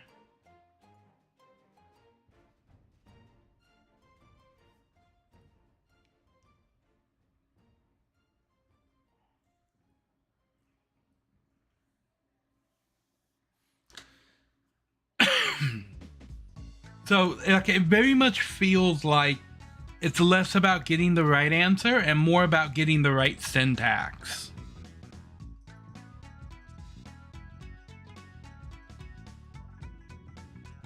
Yes, provide me step-by-step instructions, please. Initialize the tries counter. Yeah, I did that. Modify the loop condition. Yeah, I did that. But that doesn't get you any closer to the solution. Update tries inside the loop. Okay, yeah. Use that operator. It's more concise. I agree. Handle the games in after the loop. If the user guesses the number correctly, the program should print you got it. If the user didn't guess it within the tries limit, print you ran out of tries. For this, you can use an if statement after the loop. Yes. It's where the message matches the game outcome clearly. Test your code. Okay, yes, this is what I did. I just implemented this functionality inside of the loop, which you can also do.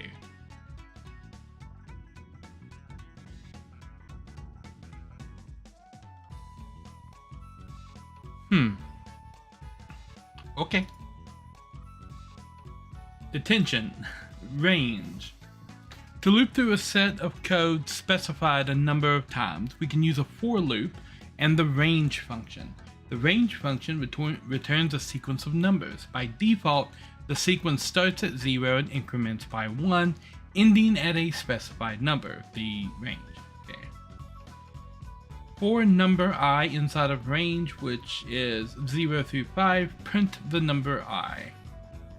This is a very strange notation to include in here if syntax on variable names is going to be such a rigid part of the structure, because naming a variable a single letter has not been fashionable since mathematicians were learning to code in C. This will output 0 indexed list, yes. Notice how it stops at 5 and 0 is not printed. That's because range actually ends 1 before the specified number. Yes, it's 0 indexed. Suppose you got detention. The teacher wants you to write, "I will not use Snapchat in class" on the whiteboard 100 times. Create a detention.py program that does this using code. This is where we begin to see the true power of computing. What takes humans hours can take a computer microseconds. Okay. Detention message equals "I will not use Snapchat in class." And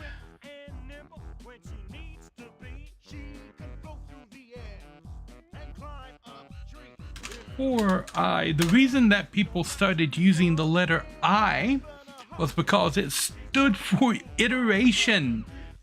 Fun facts. For I in range of 100.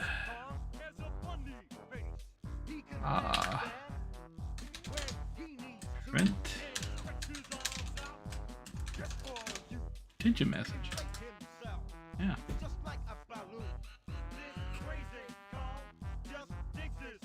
Oh, yeah. Colon.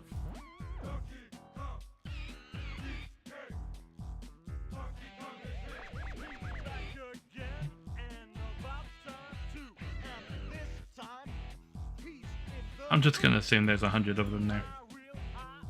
Simple enough. Yay! Confetti.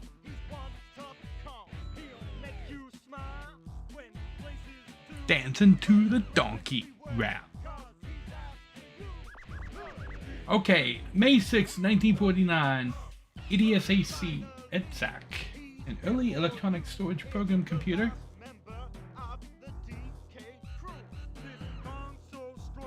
Okay. Ran its first program at the University of Cambridge and calculated and printed a list of squares. 1 to 1, 2 to 4, 3 to 9, 4 to 16, 5 to 25, 6 to 36, 7 to 49, 8 to 64, and 9 to 81. On the left, you got all the single digit numbers from 1 to 9, and on the right, there's squares. For example, in the last row, 9 times 9 is 81. This can be done in Python using string concatenation.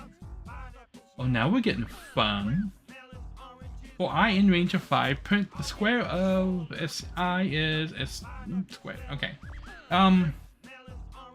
Can I just say I exclamation asterisk asterisk, right? Python has an exponentation thing, right? I mean, well, since it's perfect squares, a multiplication will work, but 2 stars should work in that exact same location. The output would look like that. Yeah, string interpolation. Let's learn a new tool that's very similar to string concatenation before continuing on to the instructions. String interpolation is a process of substituting values of variables into placeholders in a string.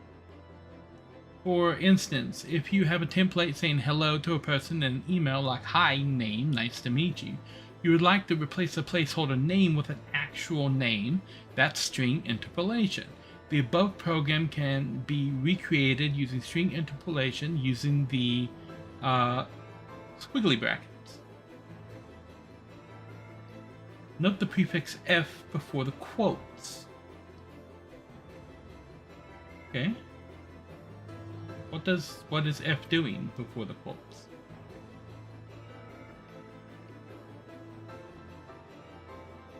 Does that stand for a function call? 99 bottles of beer is an old song that annoys kids. Oops, I mean everyone. It's sang on road trips to pass the time. Create a 99 bottles of beer program and use A for loop and A range. Use A for loop. Use a for loop. See, this is why you don't use single letter variable names, because I don't know if you mean use A in the for loop or a for loop.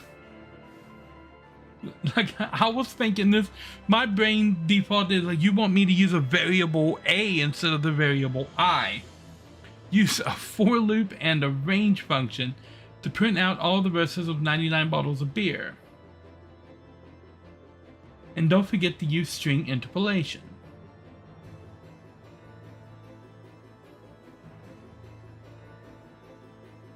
Okay.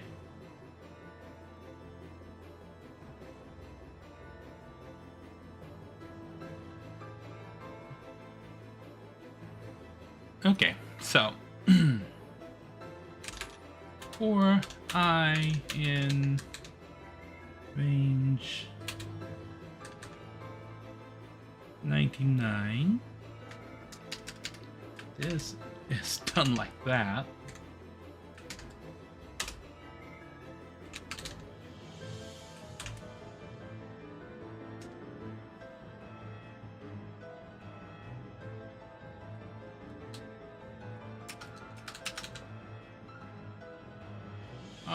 Okay.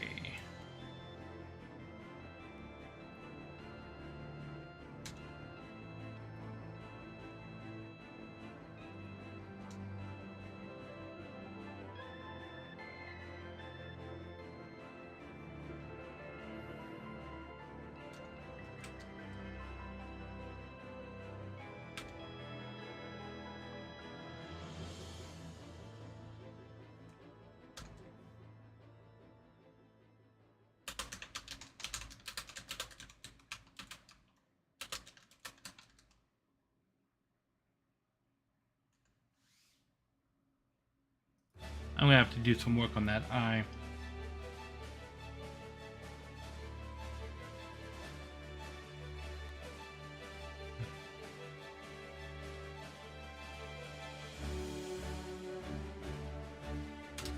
I'm gonna have to do that to I.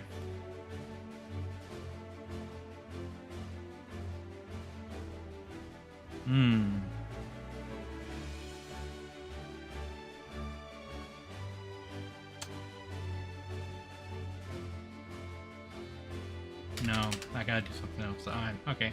I'll come back to the I logic in a moment.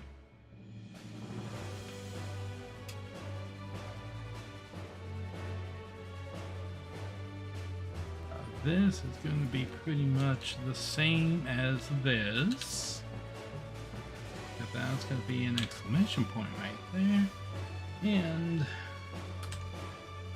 got a new line after it for that, and that'll give me a double space on that. And that is going to be I.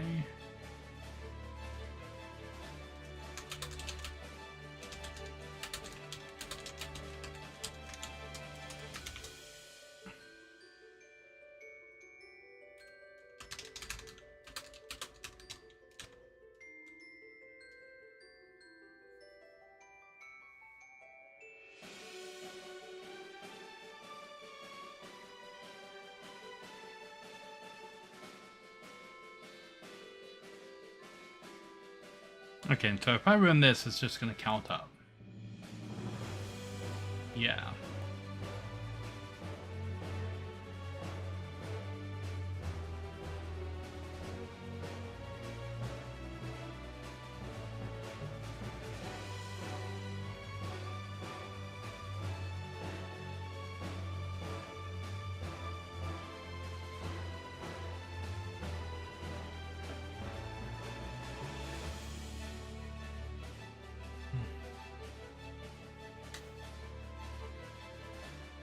Okay, so I just need another variable count equals 0.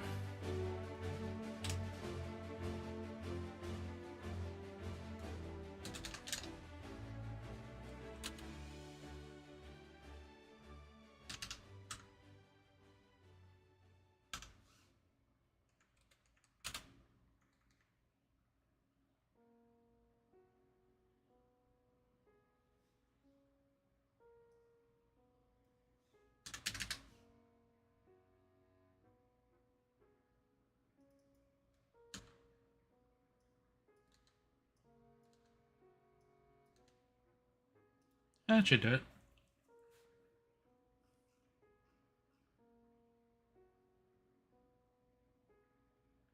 Oh yeah, so it's at 0, doesn't it? Okay. That should do it.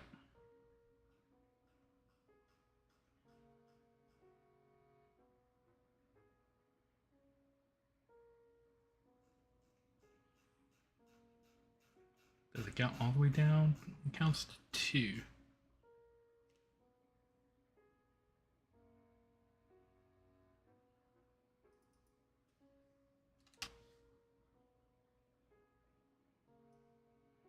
I don't even need to declare count up there. Oh. No, that should do it.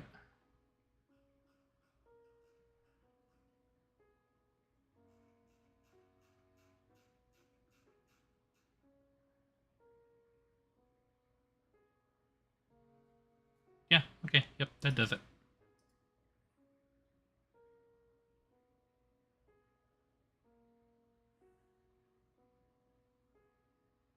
Why doesn't my answer look correct?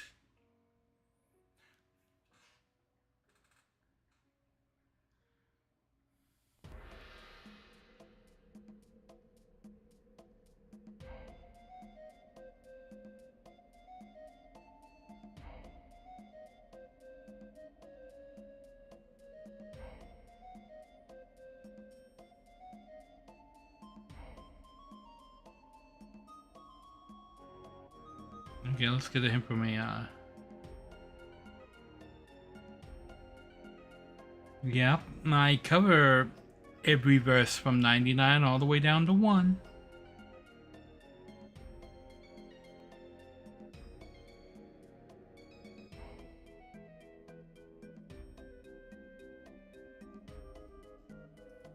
Okay, let's take a look at this solution.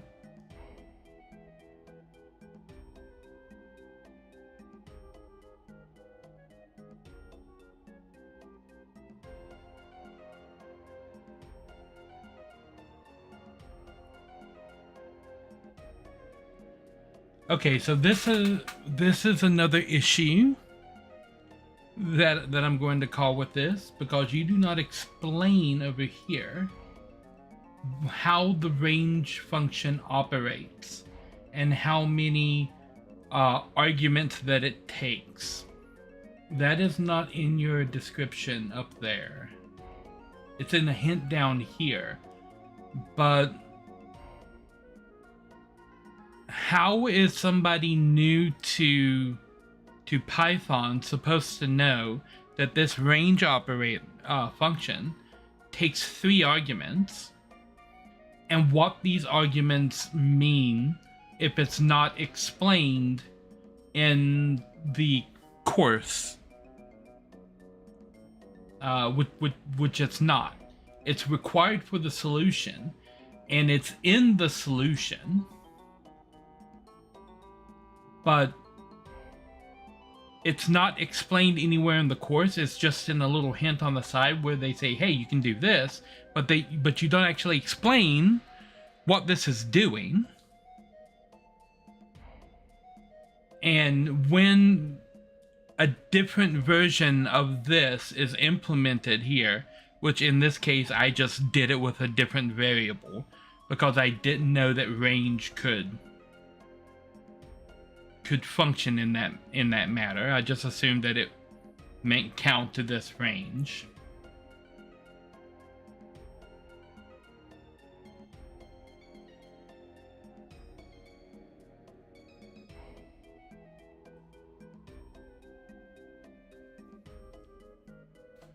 So when given other arguments, this argument is how many it's counting from.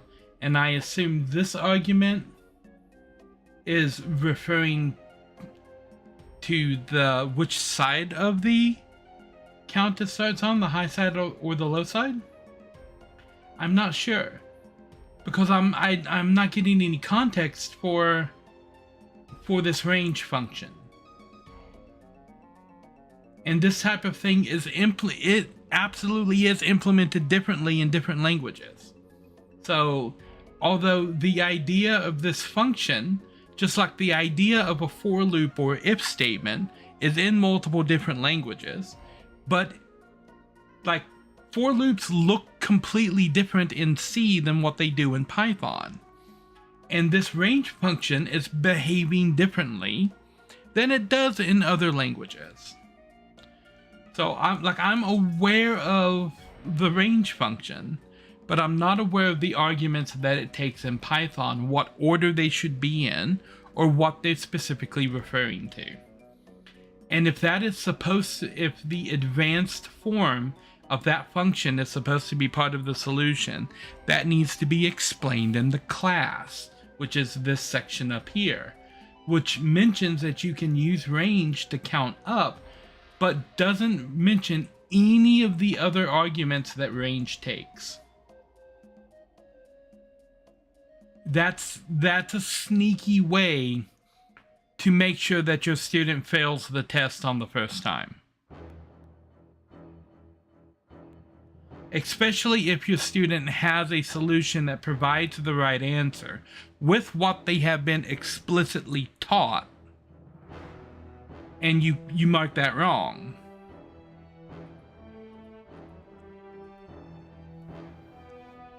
Like, this is something that I've been complaining about since college, where people who are not experienced with teaching don't recognize this particular flaw when it comes to students. Because I had a teacher in college that kept issuing tests via computer. We had to log into this website and take a test, and one of the tests had a series of answers that had multiple solutions to them.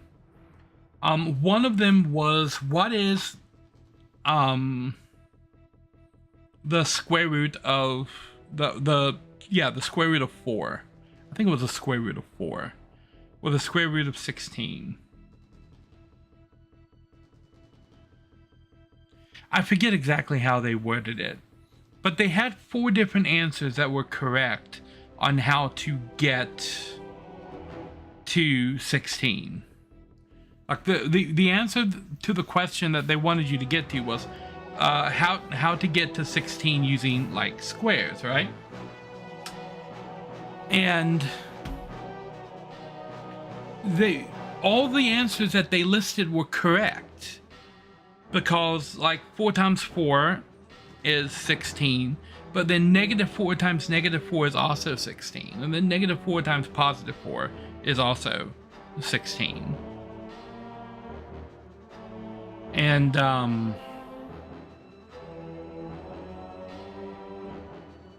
what? Hold on. Let me open my calc here. Yeah, the outlier was 256. They had 256 to the 1/2 power, and I'm like, the answer is, the question is, how do you get to 16? And it's like, was it 4 times 4? Oh yeah, 4 times 4 is 16. I'll mark 4 times 4. Wrong answer. Well, is it -4 times -4? I'll try that one. Wrong answer. Is it the negative and the positive? I'll try that one. Wrong answer. What they wanted was the square of 16 raised to the 1/2 power. That's what this is. Like, I told you that story to point at this and say, that's what this is doing.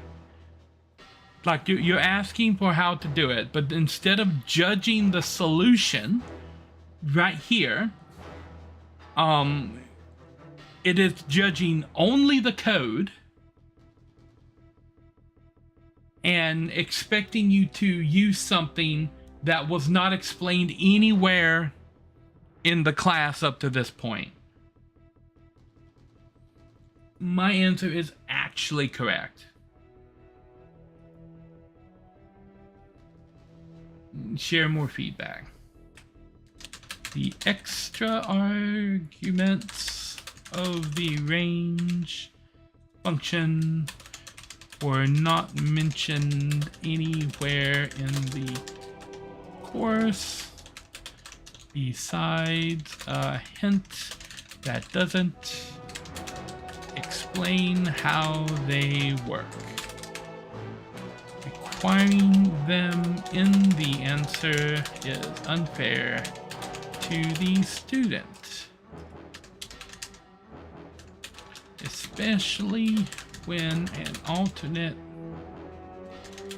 method is used that creates the correct answer, such as using an additional variable to adjust the count.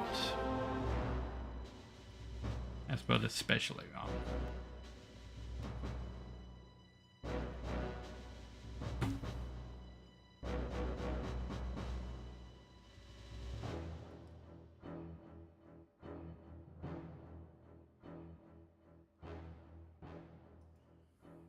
Okay.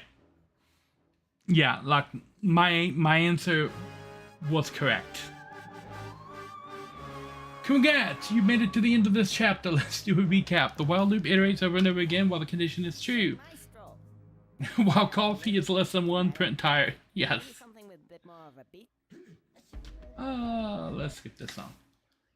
The for loop and the range function iterate for a certain number of times. Yes. Instructions. FizzBuzz is a children's word game that teaches division. It's also a classic technical review question at countless companies.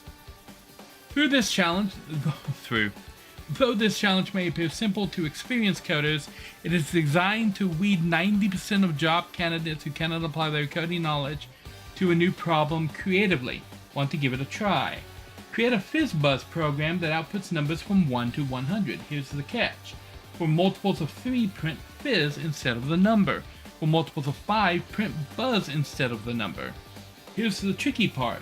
For multiples of 3 and 5, print FizzBuzz. The output should look like this. 1, 2, fizz, 4, buzz. 1, 2, fizz, 4, buzz, fizz. 7, 8, fizz, buzz. 11, fizz. 15, 14, fizz, buzz. By the way, it's totally okay if you can't get this one.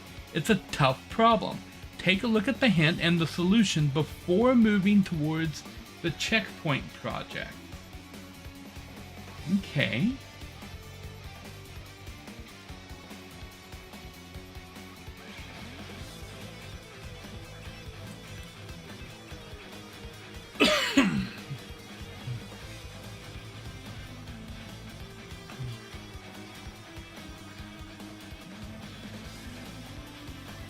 Well, let's take a look at some logic. We're going to need an if statement, an elif statement, an else statement. So we're going to need an if statement that looks like this to check for the conditions. We're going to need a number. Call that current number. If current number modulus, oh no, I'm pressing all the buttons. If current number mod 3, we'll do this.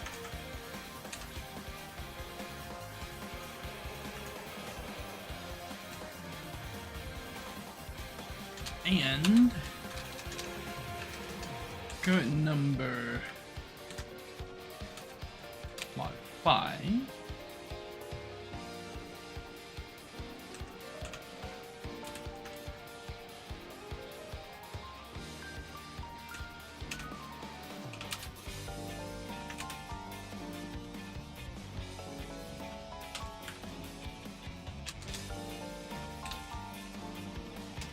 Mwah.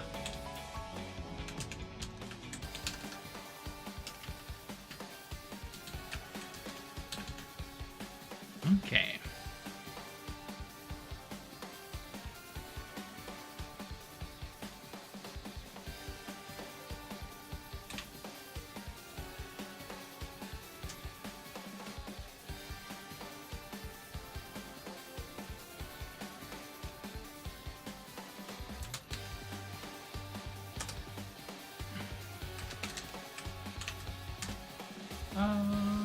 Is.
Oh, that would be I instead of current. Okay, I don't need current number. I can just put I. Duh.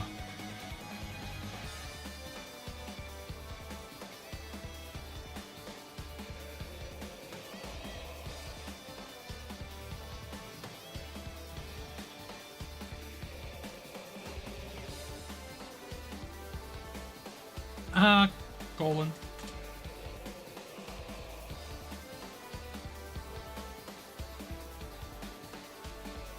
Indention error.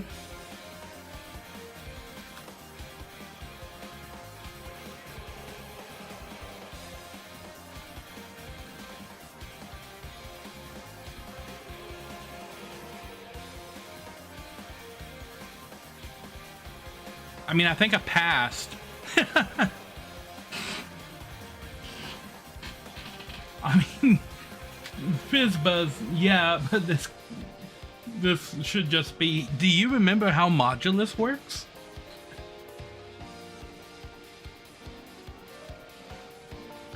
Funny, it includes 0.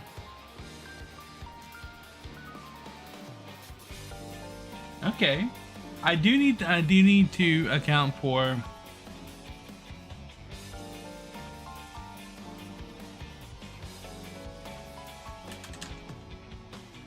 And I is not equal to 0.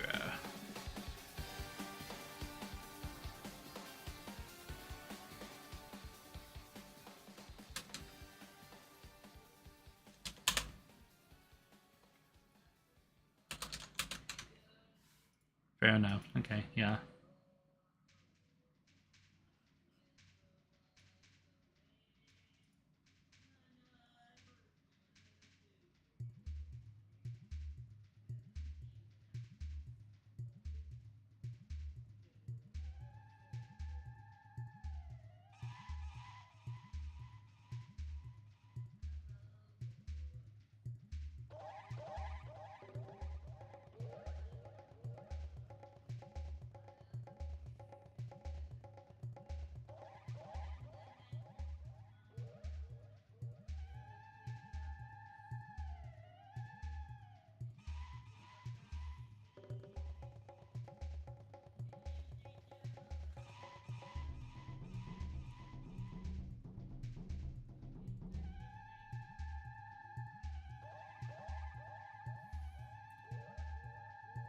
I mean, does it matter that mine includes a 0 and that one doesn't? Because I could weed that out, but...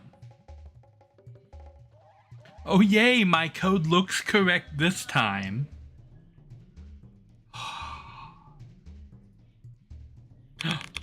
Chapter 4 complete. Boom, boom, boom, boom, boom, boom. Many things come back to where they started. Programmers tend to revisit the same concept over and over again until they are comfortable with it. Always feel free to come back to do a few more reps. The Halo Badge!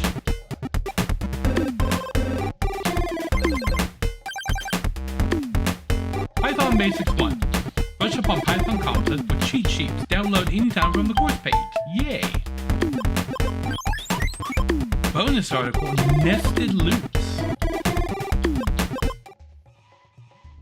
Nesting loops. Yes, I am familiar with nesting. I'm also very familiar with the idea that you should never nest anything more than 3 deep. If you are nesting things 4 or 5 levels deep, you are doing something wrong with your code.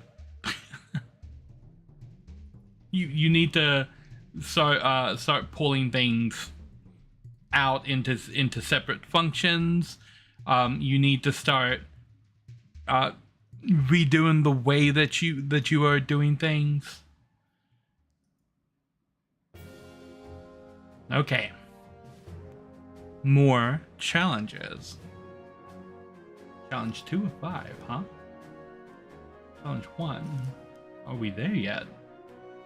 But I didn't do this challenge. Hold on.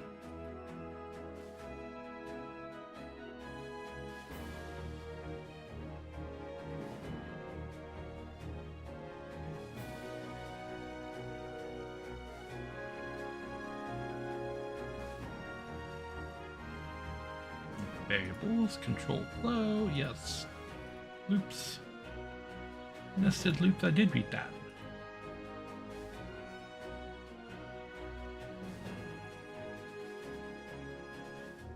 Yes. And then loops, okay. Challenge 2. Why does it start me on challenge 2? I don't get to do challenge 1.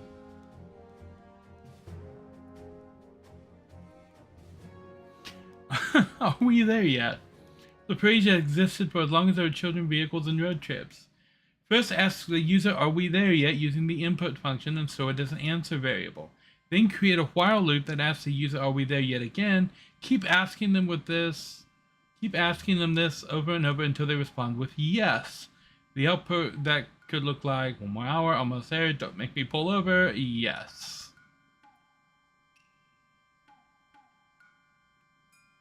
Okay.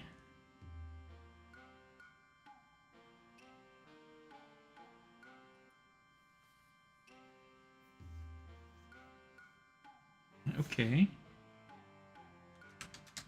While answer is not equal to yes.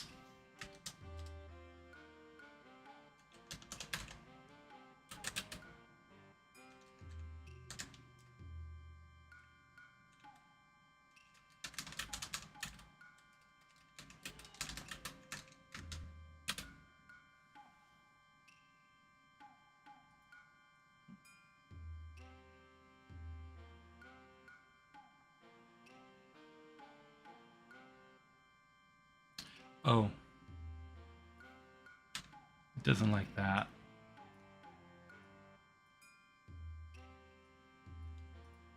Syntax murdering me.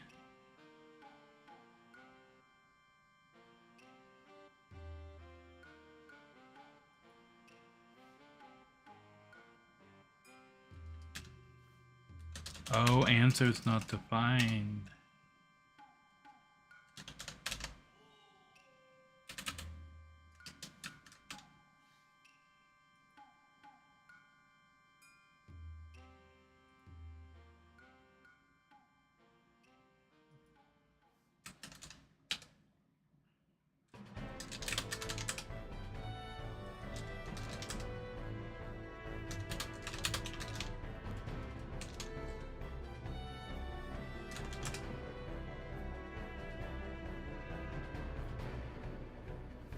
Okay.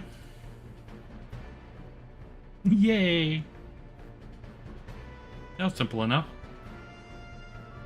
Bring in the new year. A New Year's party doesn't feel complete without a countdown from 10 to 1.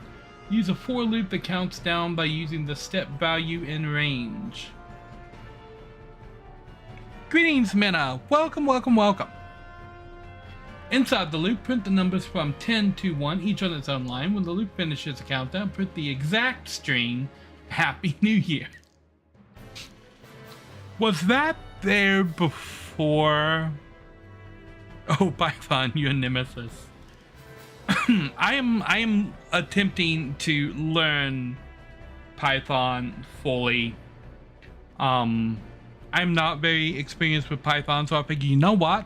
I'll go to one of these like coding website things, and we'll do like all the coding lessons in all of the stuff that I'm not familiar with. And let's start with Python, because Python is used all over the place these days.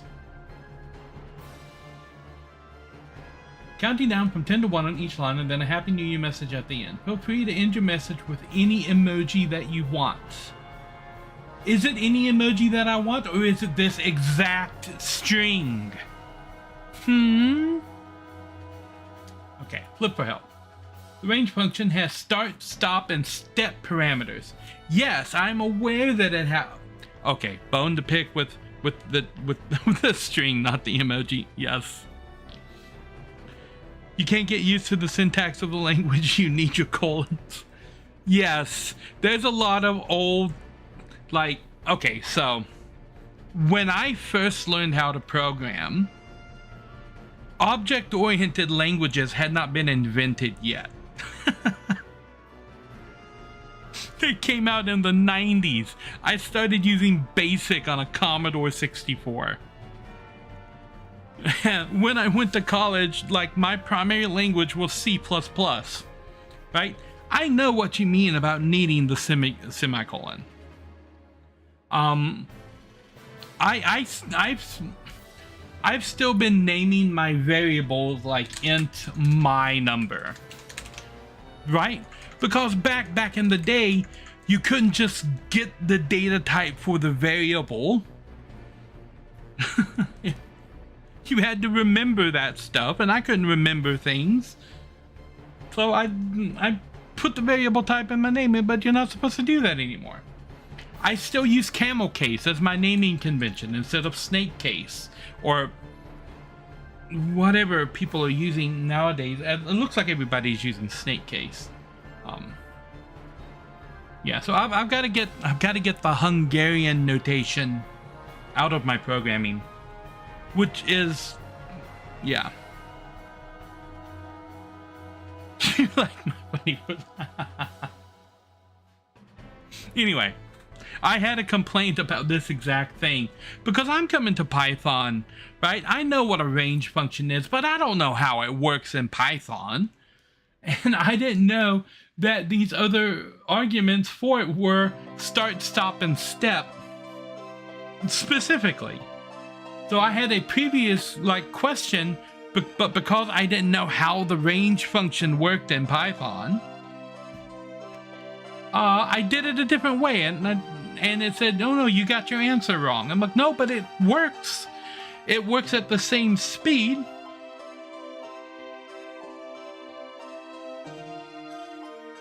You guess you understand from those 3 simple words? I'm not sure which words because there is like a delay on the chat. Start, stop, and step. Oh yeah, the arguments for the range function. Because when it introduced range to me in Python, it did it like this. And that tells me, and it did it as a countdown, because if you give off range and you only give 1 argument, then it counts down from that number to 0. But if you were to give it 3 arguments, you could designate the number it starts at, the number it stops at, and then how fast it counts down to the stop number. I wasn't aware of how range worked in Python because it's not implemented the same in every language, and the arguments are not in the same order. And I think one of the other languages has 5 arguments for range instead of just 3. So, like, if you're going to introduce range to a student, and this is me having like a programming background, not understanding how the range function worked in Python. For a person who has no Python,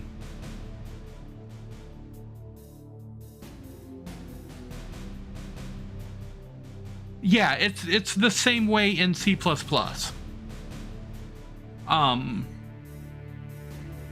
But here here they have a special function called range that does the same thing. Me not being familiar with Python, or somebody not being familiar with coding at all, is not going to know that range has additional arguments or what they do if you don't explain it to them. And the first time that they introduced the range function, they were expecting you to use it like this, but they didn't tell you anywhere in the lesson that you could use it like that, or what these other arguments were, or what they meant, or how to use them. It skipped all of that. It just said, hey, you can use range with one argument to count down from 100 to 0.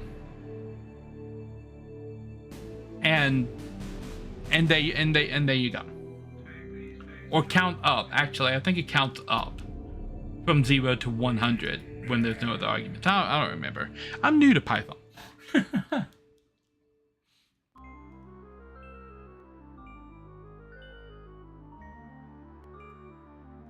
At any rate, they should explain how this function works to the user if they're expecting the user to use that function. And the code here is checked by an AI. And if your code that you write in this little box isn't exactly what they wrote for the answer to this solution, it marks your solution incorrect. And we're talking down to the syntax and variable names. So if I name my variable something other than what the variable that they have named in here, it's gonna mark my solution wrong because my variable name isn't their variable name. But you may have noticed they don't give me any variable names. So how am I supposed to figure out what name they want my variable to be? And I promise you, the name that they want the variable to be is N, because that's the name that they're using right here in the hint. If I use a variable name that's anything other than N, it's going to mark my answer wrong.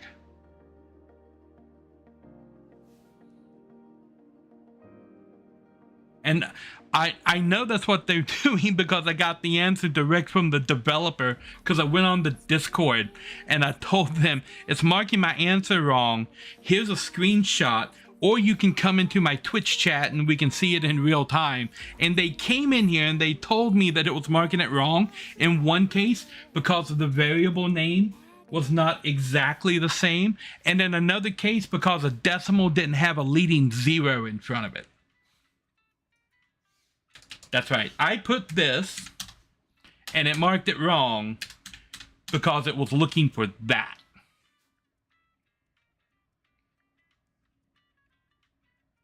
Like, ow. And the funny thing is, 2 lines later, I had this again, and it said that was correct. So, like in the first spot, this was incorrect because it needed to be this. And then literally right below it, that was correct.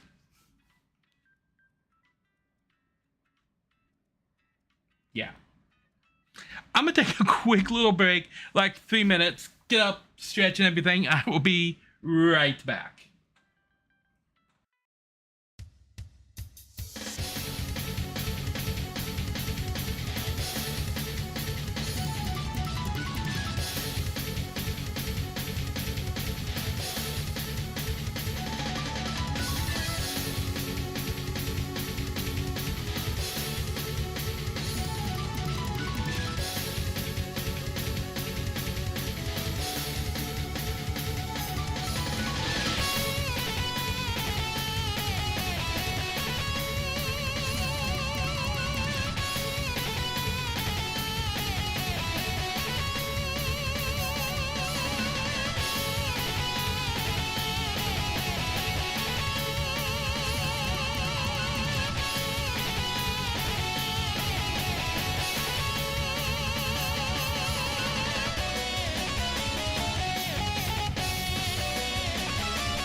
We're back.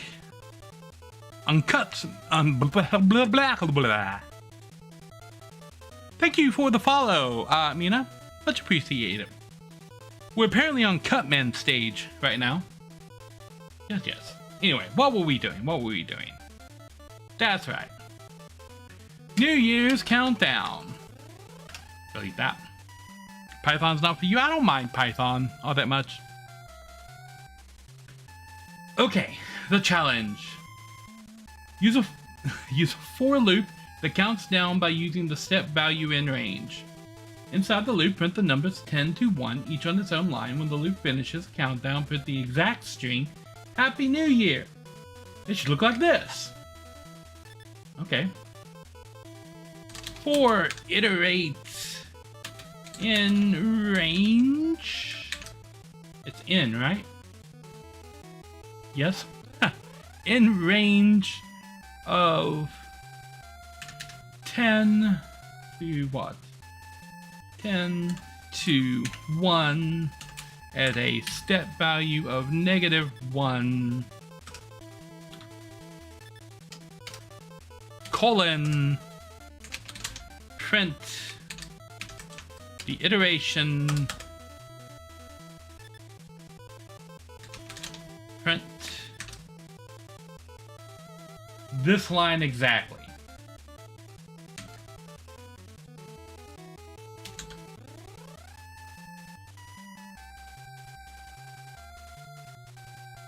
Right? That's it, right? Boop. Happy New Year. It ended 1 early. 0? There you go. There. Yeah. Not even using a... Yeah, you don't need one. It's Python. You can't really do inline, but, you know. Python. I need that meme of the Hulk doing time travel.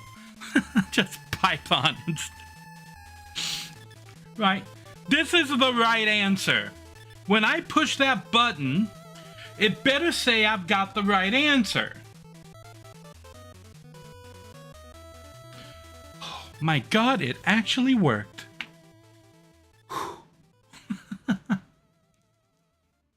In previous challenges, I've had the right answer, and it didn't work.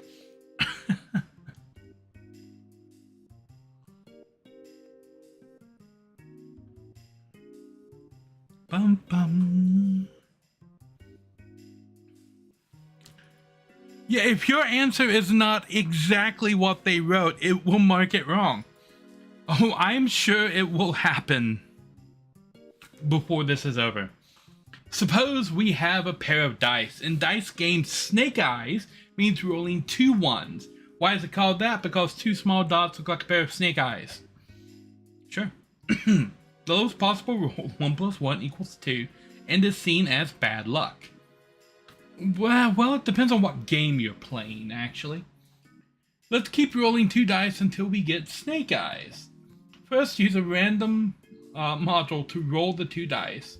Each die named die 1 and die 2. They have to be named die 1, die 2.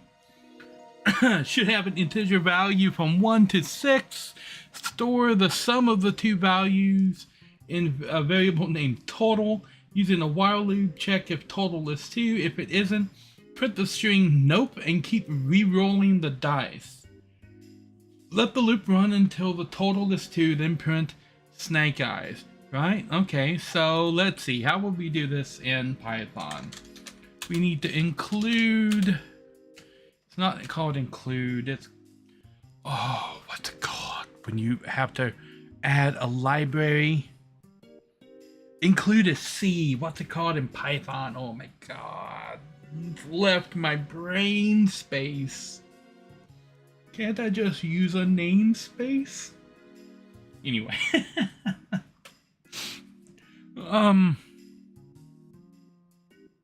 Damn it, is it in the help? What's it called? Import! That's it.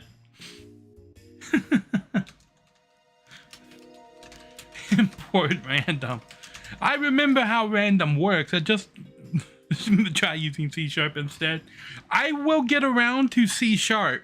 It is one of the things that they have on the website. Just right now I'm using Python. Import random. Okay, and then die1 equals random dot rand int 1 to 6, I think is how you do that. I think. Is it int rand?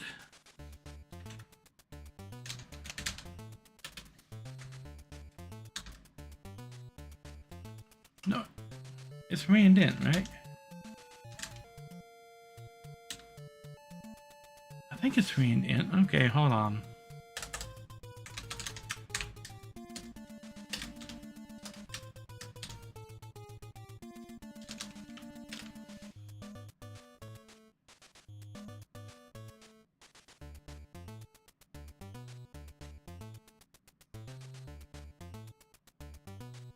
Yeah, it's rand int. Okay.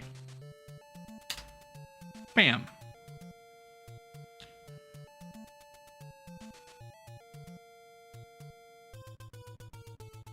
You have to learn assembly, then you make some Game Boy Advance games. Yeah, but for some reason, the world has decided that the language they're going to use to write AI is Python. Sure. Okay, so we have die1 and die2, and there now. And okay, now we have total, which equals die1 plus die2. That needs to be one thing because it's a variable. Okay, now we have the variable that we need. And then we loop and check if the total is 2. If it isn't, we print the string nub. Okay. While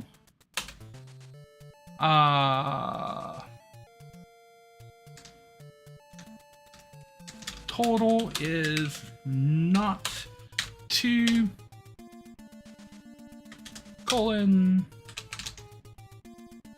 print nope.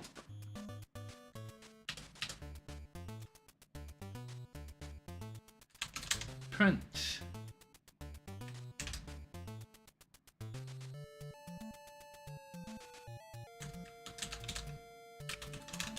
snake eyes, right?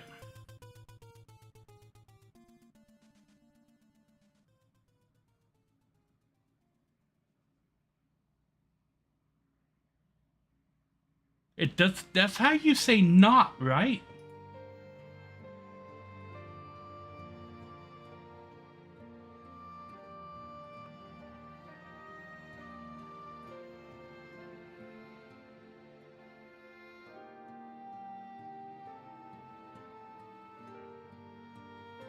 Why is it a syntax error? While total is not 2. I mean, that's how you do that, yeah? Is while total not 2, is that what I'm running into? It doesn't like is? Did I roll a 1 on the first time?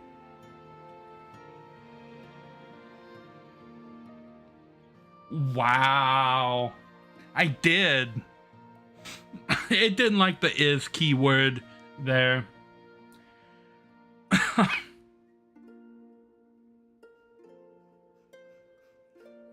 How far down does it go? Pretty far, it would seem. Output limit reached. It is random. Okay. Now, that's the correct answer.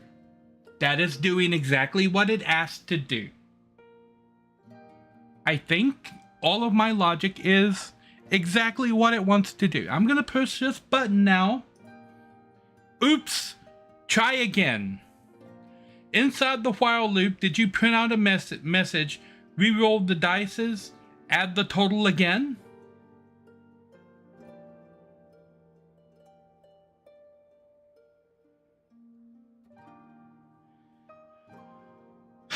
Okay, we'll just put this inside the loop. We'll do this right there, just like that.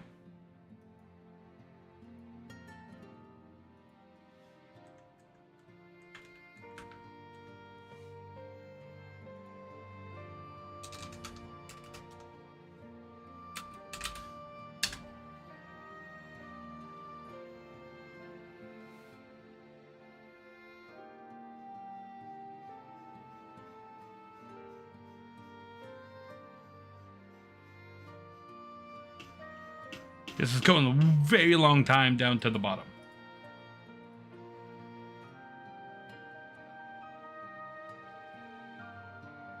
Okay, now the logic is inside the loop. It's re-rolling the dice every time. That could have been my bad. Oops, try again. Inside the while loop, did you print out a message? Yes.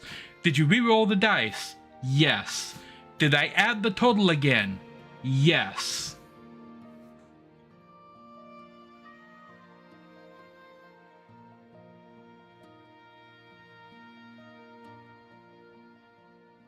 I mean, I'm doing all of those things inside the loop. Why is the wrong answer?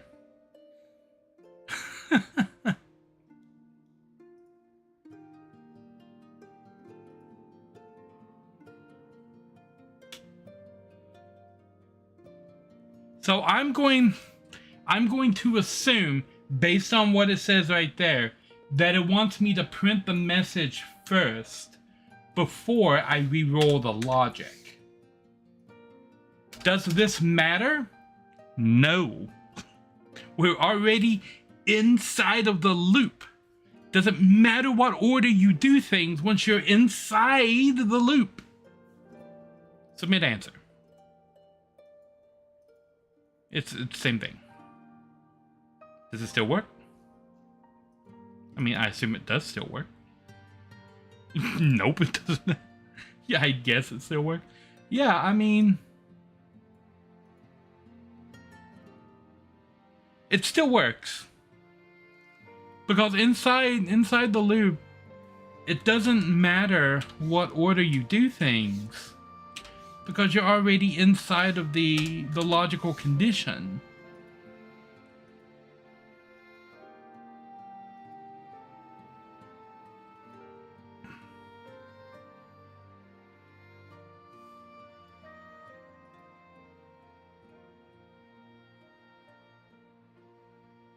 Okay, let's look at this.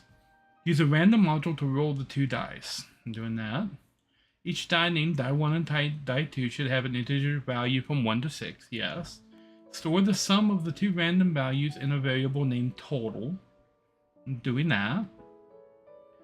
Using a while loop, check if total is 2. If it isn't, print the string nope and keep re-rolling the dice. Okay, nope. And then we re-roll the dice again and check again. Let the loop run until the total is 2, then print snake eyes. Oh my god, is it this? No. While inside the while loop, did you print out a message, re-roll the dice, and add the total again?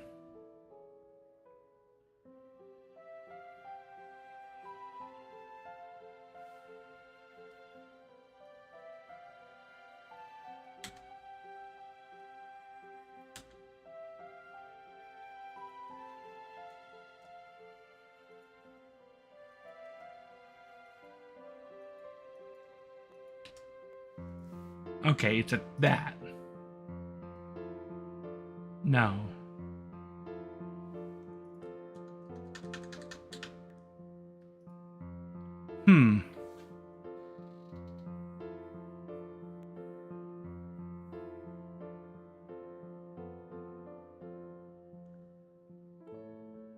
Yeah, it is in the while loop.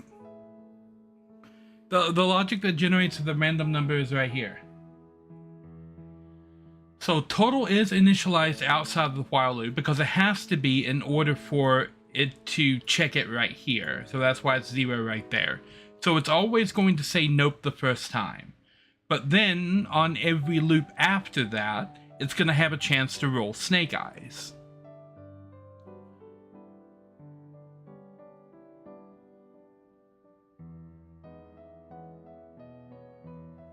I mean, I don't see what adding an if statement would do, because the condition here can be checked by a loop.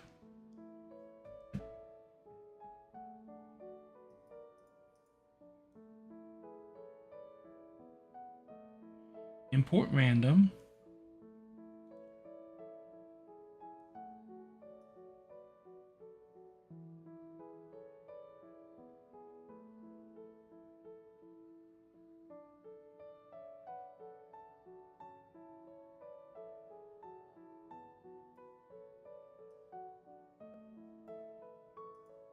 Okay, make sure that it is exactly this. Okay, let's make sure of that. That is exactly that. Okay, make sure that that is exactly this. Let's make sure of that. It is exactly that. Import the random module first, okay? Imported the random module first.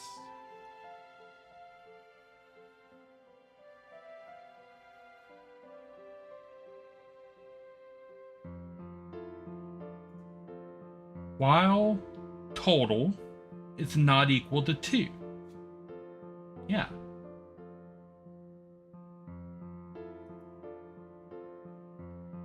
Is it this?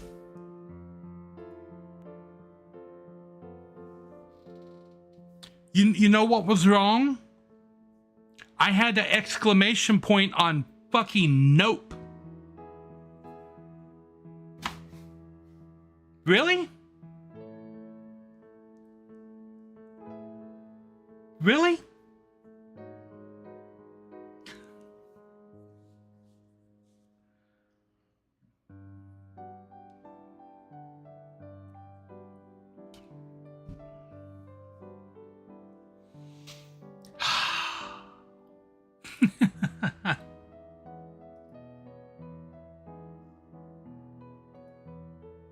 Okay. What do I have next? It's asterisk. Okay. Use only a for loop with range and print to display a staircase of asterisks in the terminal like this. Be sure to start with a single asterisk in the first line and end with 24 total asterisks on the last line. Each asterisk should have a space after it, so they're spread out.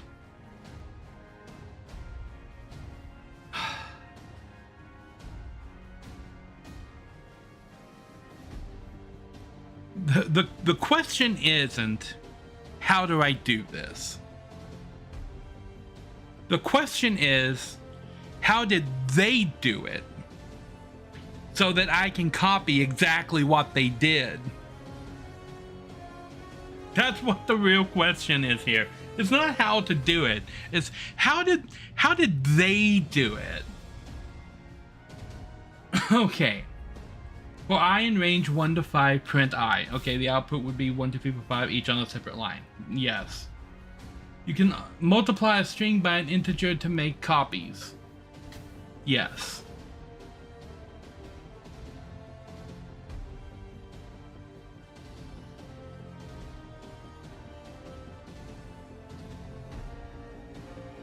I mean, that's what I was thinking. If it's really that simple and I type it in, is it gonna say no? I don't like that you use the asterisk on the number pad instead of the 1 under the 8.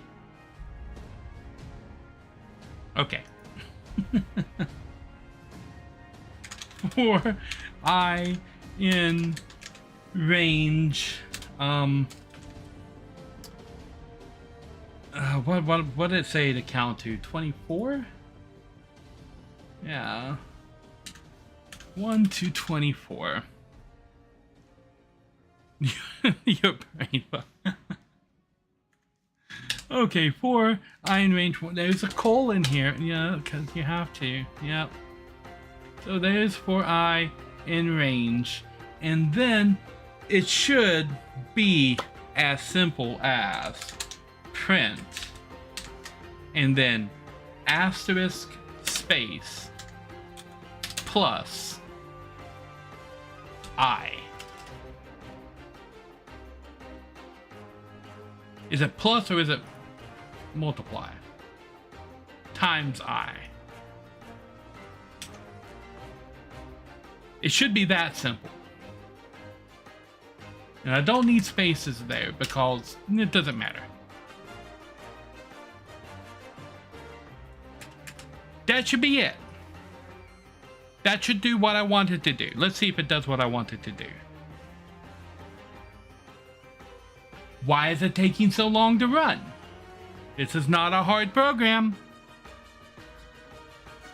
I'm pretty sure this is constant logic here. Like this is O to what, n to the 1?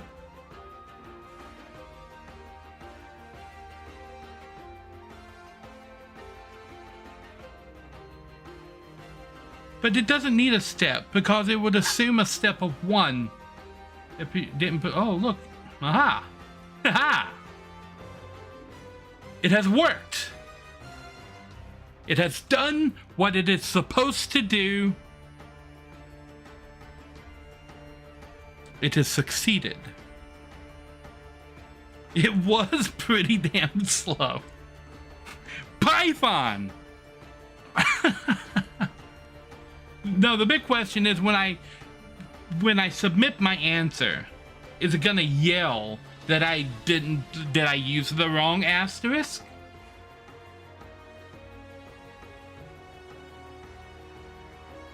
Does your output match the expected output? I guess it does. I don't know, I can't see the whole output because your window is too small.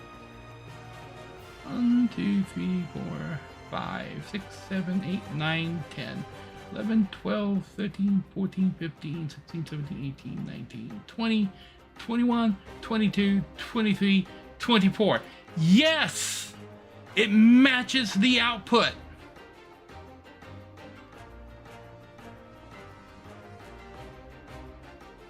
What is wrong?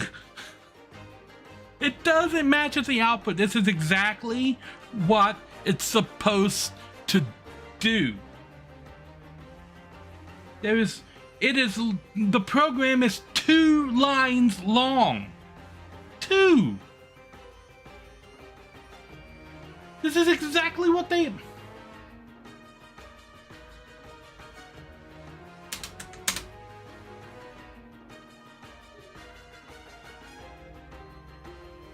Okay, this is exactly what they're talking about here.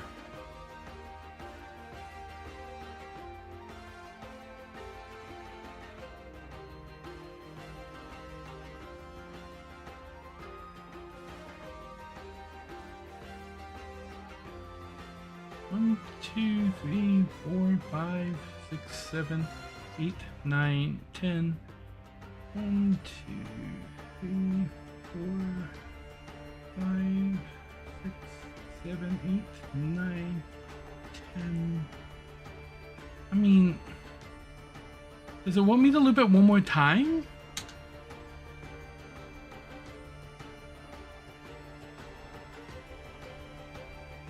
But that's 24! That loop...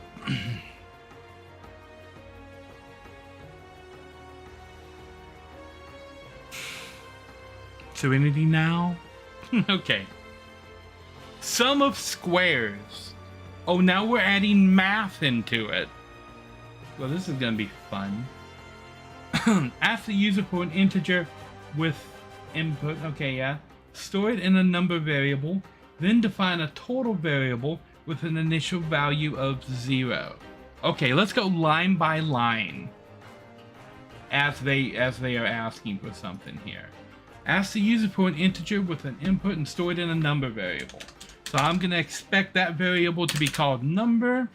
We are going to typecast that to an integer. That is not how you typecast. Input.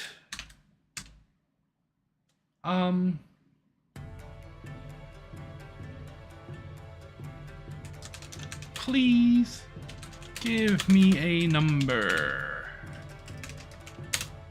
There, so now we have a number from the user that is going to be an integer. Find a total variable. Okay, so we have another variable called total that is equal to 0. Okay, bam. You can pass a string prompt to int input. Right, no, I did that. Next, use a for loop and range function to calculate the total of the squares of all integers from 1 to that number. Last, print the output as an integer value. Okay.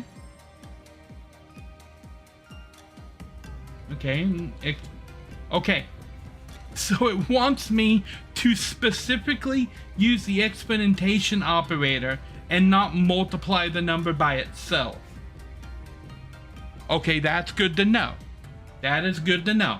You want me to use exponentation, you don't want me to just multiply it by itself.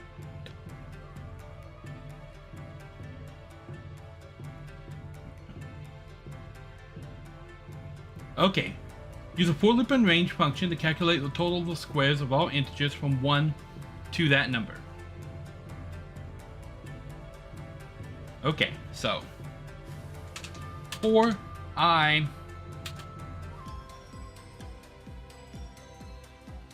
in range of 1 to number.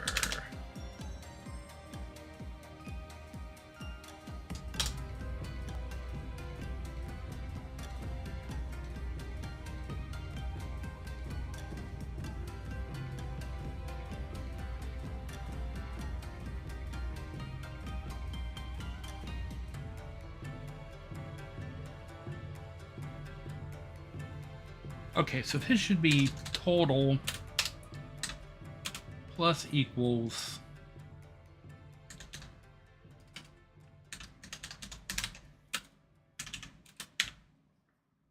that.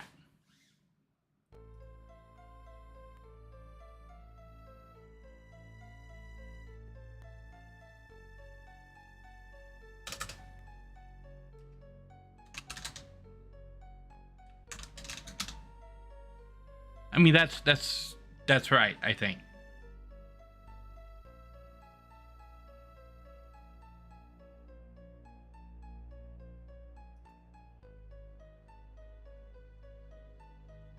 Five. 100.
I mean, I'm using the logic that you gave, and I'm not getting the answer that you expect.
Oh.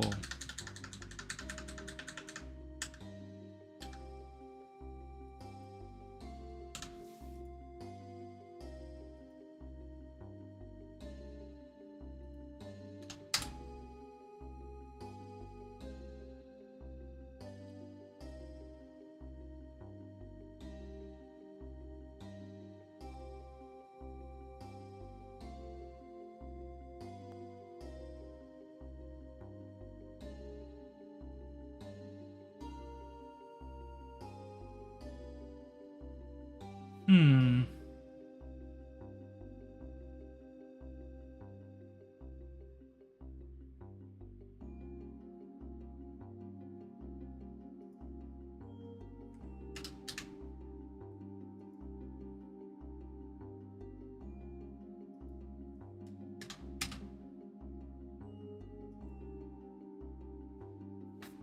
Okay, now it works.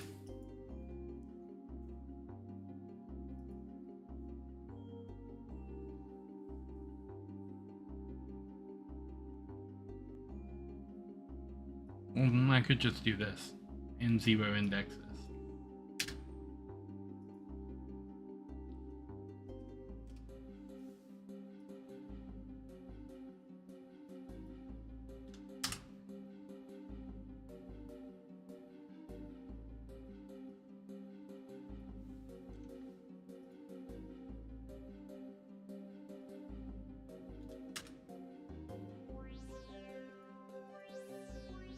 I got a +1 it either way.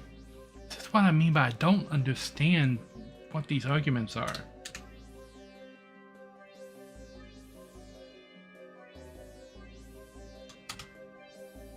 It's 55 if it starts from 1, and it's 55 if it starts from 0.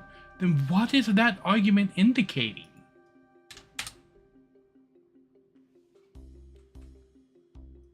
How is it the same answer when it starts from 2 different values?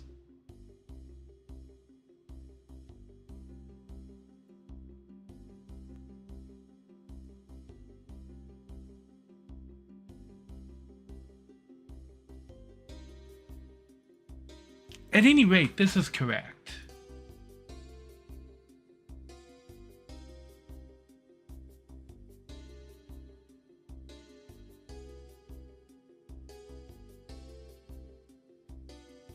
Are you summing the squares with the addition operator?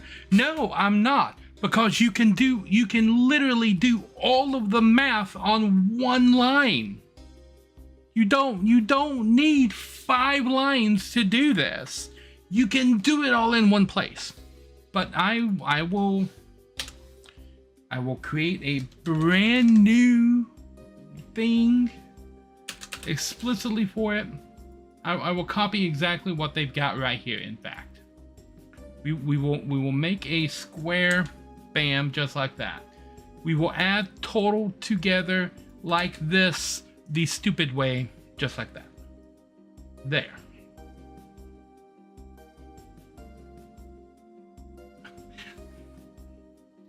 Never mind that you can literally delete a variable and do all of the calculation on one line? No. Just no.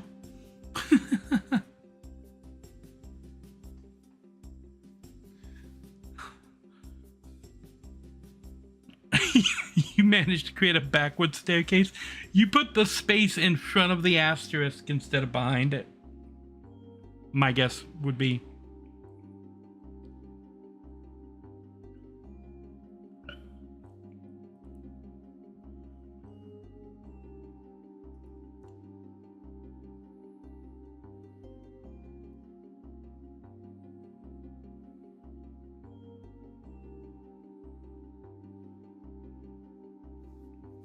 Console right line new string space into the I plus new string.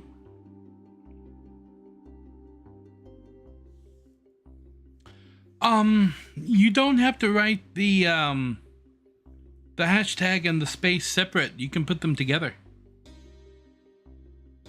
You could just do this.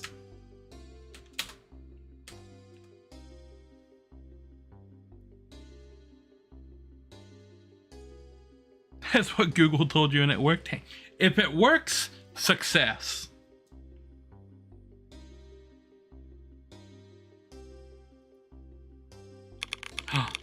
Challenge pack complete. The music's a bop.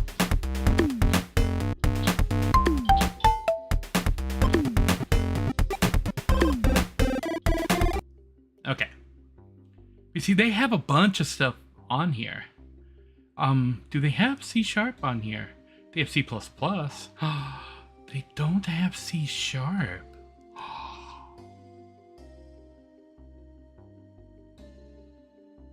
How odd. They have all of JavaScript. You have JavaScript, you have React, you have Node, you have NumPy is Python. What else is JavaScript? Phaser, that's JavaScript. This P5.js, that's JavaScript. What else is JavaScript? All of this is JavaScript, and then that is also JavaScript. There's a machine learning club. Pandas, all of this is Python. Right here. This is all Python. This is all web stuff with all of this being JavaScript and Phaser being JavaScript. Then there's C++ and data structures. We don't talk about this. And then there's GitHub up there. Yes. Okay. Let's go back here and take a look at our course. Oop, nope. Let's go to the course list. Let's go back to the course list. Oh, nope, that's not doing what I wanted to do.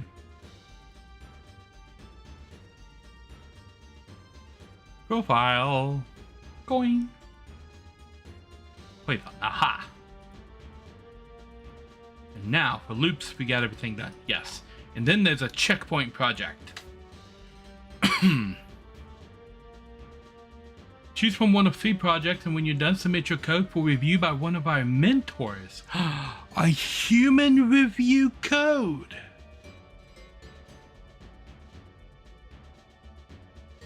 Oh, yes. Awesome.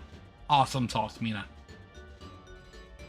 Okay, next time, which will probably be Wednesday, I will do this checkpoint project. Yeah. But right now, are we starting?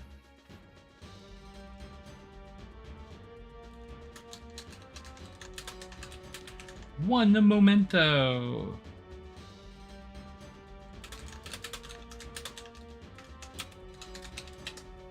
Uno momento.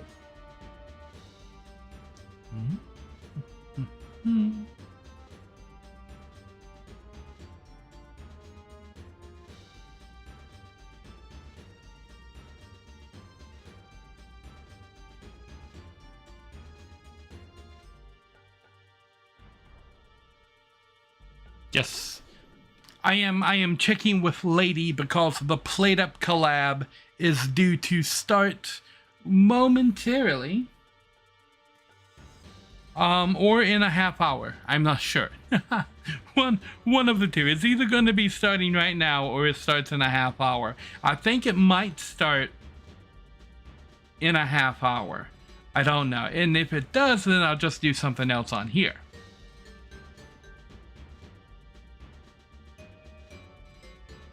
Bum, bum, bum, bum, bum.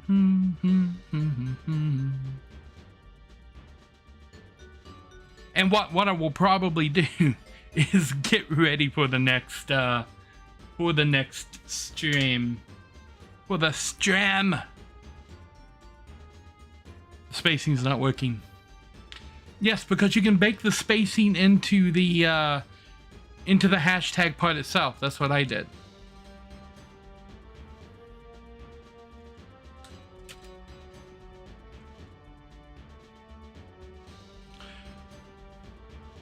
It won't let you include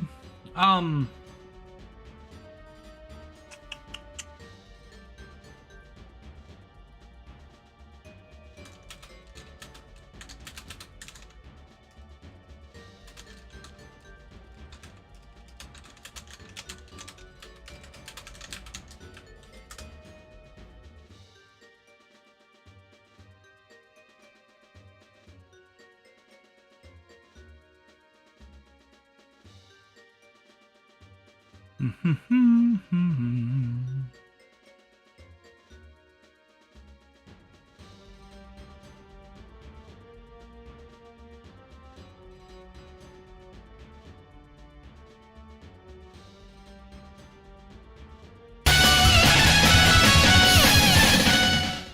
what happened? Hydrate.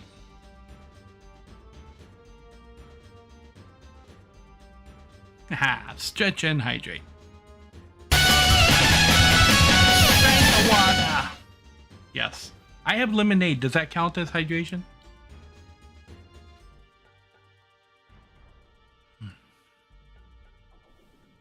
I'm doing this. I suppose I could do this on this screen to attempt to figure out the solution to your problem for putting the thing there. And it looked like there's a string.pad right that could put the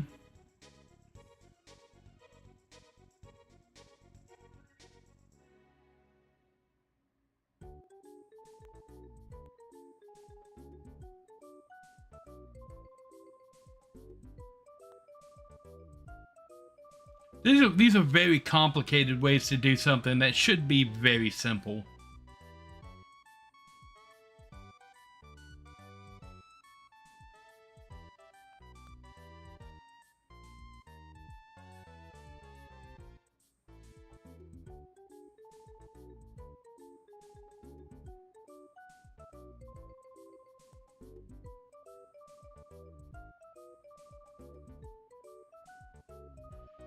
I mean,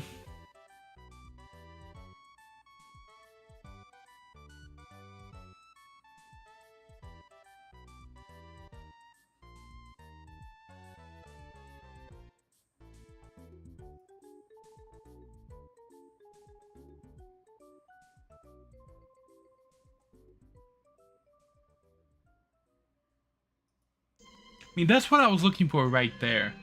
An escape character to add a white space. You just put that at the end.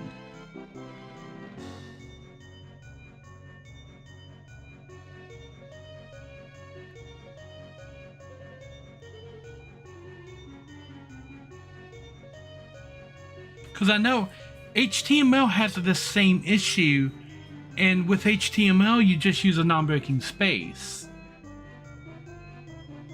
So to get around this in HTML, you just type this, and it introduces a blank space even at the end of something. Otherwise, HTML trims off of blank spaces. And that's the same as using a slash, because you can do like \n to insert a new line. There should be an escape character like that in C# to introduce a space if C# automatically cuts spaces out.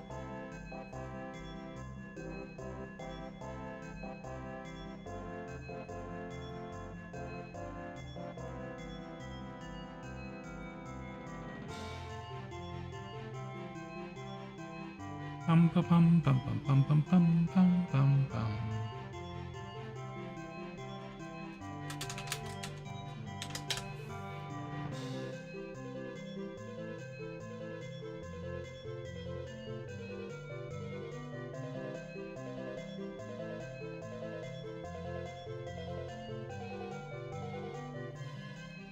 Okay. Here's a long shot. This is how you do a non-breaking space in Unicode. If you put that at the end of the string, in theory, it'll put a blank space at the end of the string. So you could have your string look like this. In theory, that will print out that.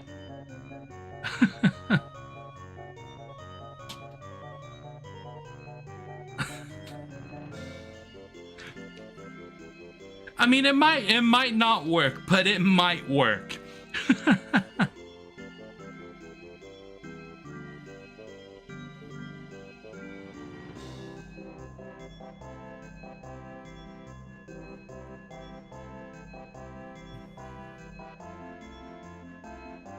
It's Unicode. So you can do an escape sequence for Unicode character in most programming languages, and it'll drop it unique code. Well, it used to be ASCII before it was Unicode. That ASCII, you could do it with ASCII.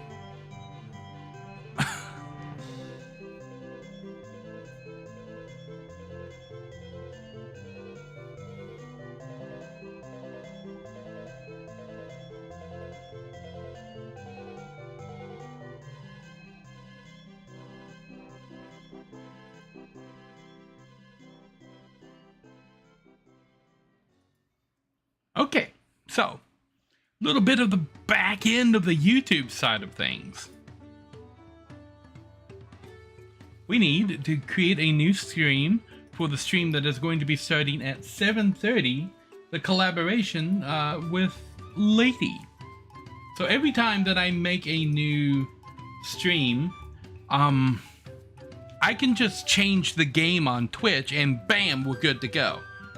Can't do that with YouTube. Have to make an entirely new stream on the YouTube side of things. What am I gonna call this? What were we doing? Tacos? Crazy Taco? Crazy Taco Cat. Why not? That sounds fun. All of that stuff. Takoyaki? That sounds more fun. Takoyaki! And then I need to copy this. Next. The stream starts at 7:30. Done. Bum, bum, bum, bum, bum, bum, bum. Makes me feel like I'm into Leo. Okay, so now we have the one that I'm currently live on, and then the one that I'm going to be live on. And in theory, roasted or fried? Yes. In theory, I can just go over here, click the button, turn this stream off, and turn that stream off on, and not have to touch anything on the Twitch side of things.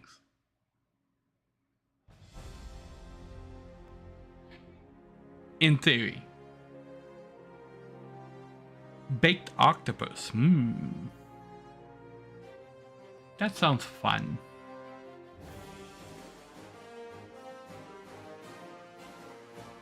Okay. Okay.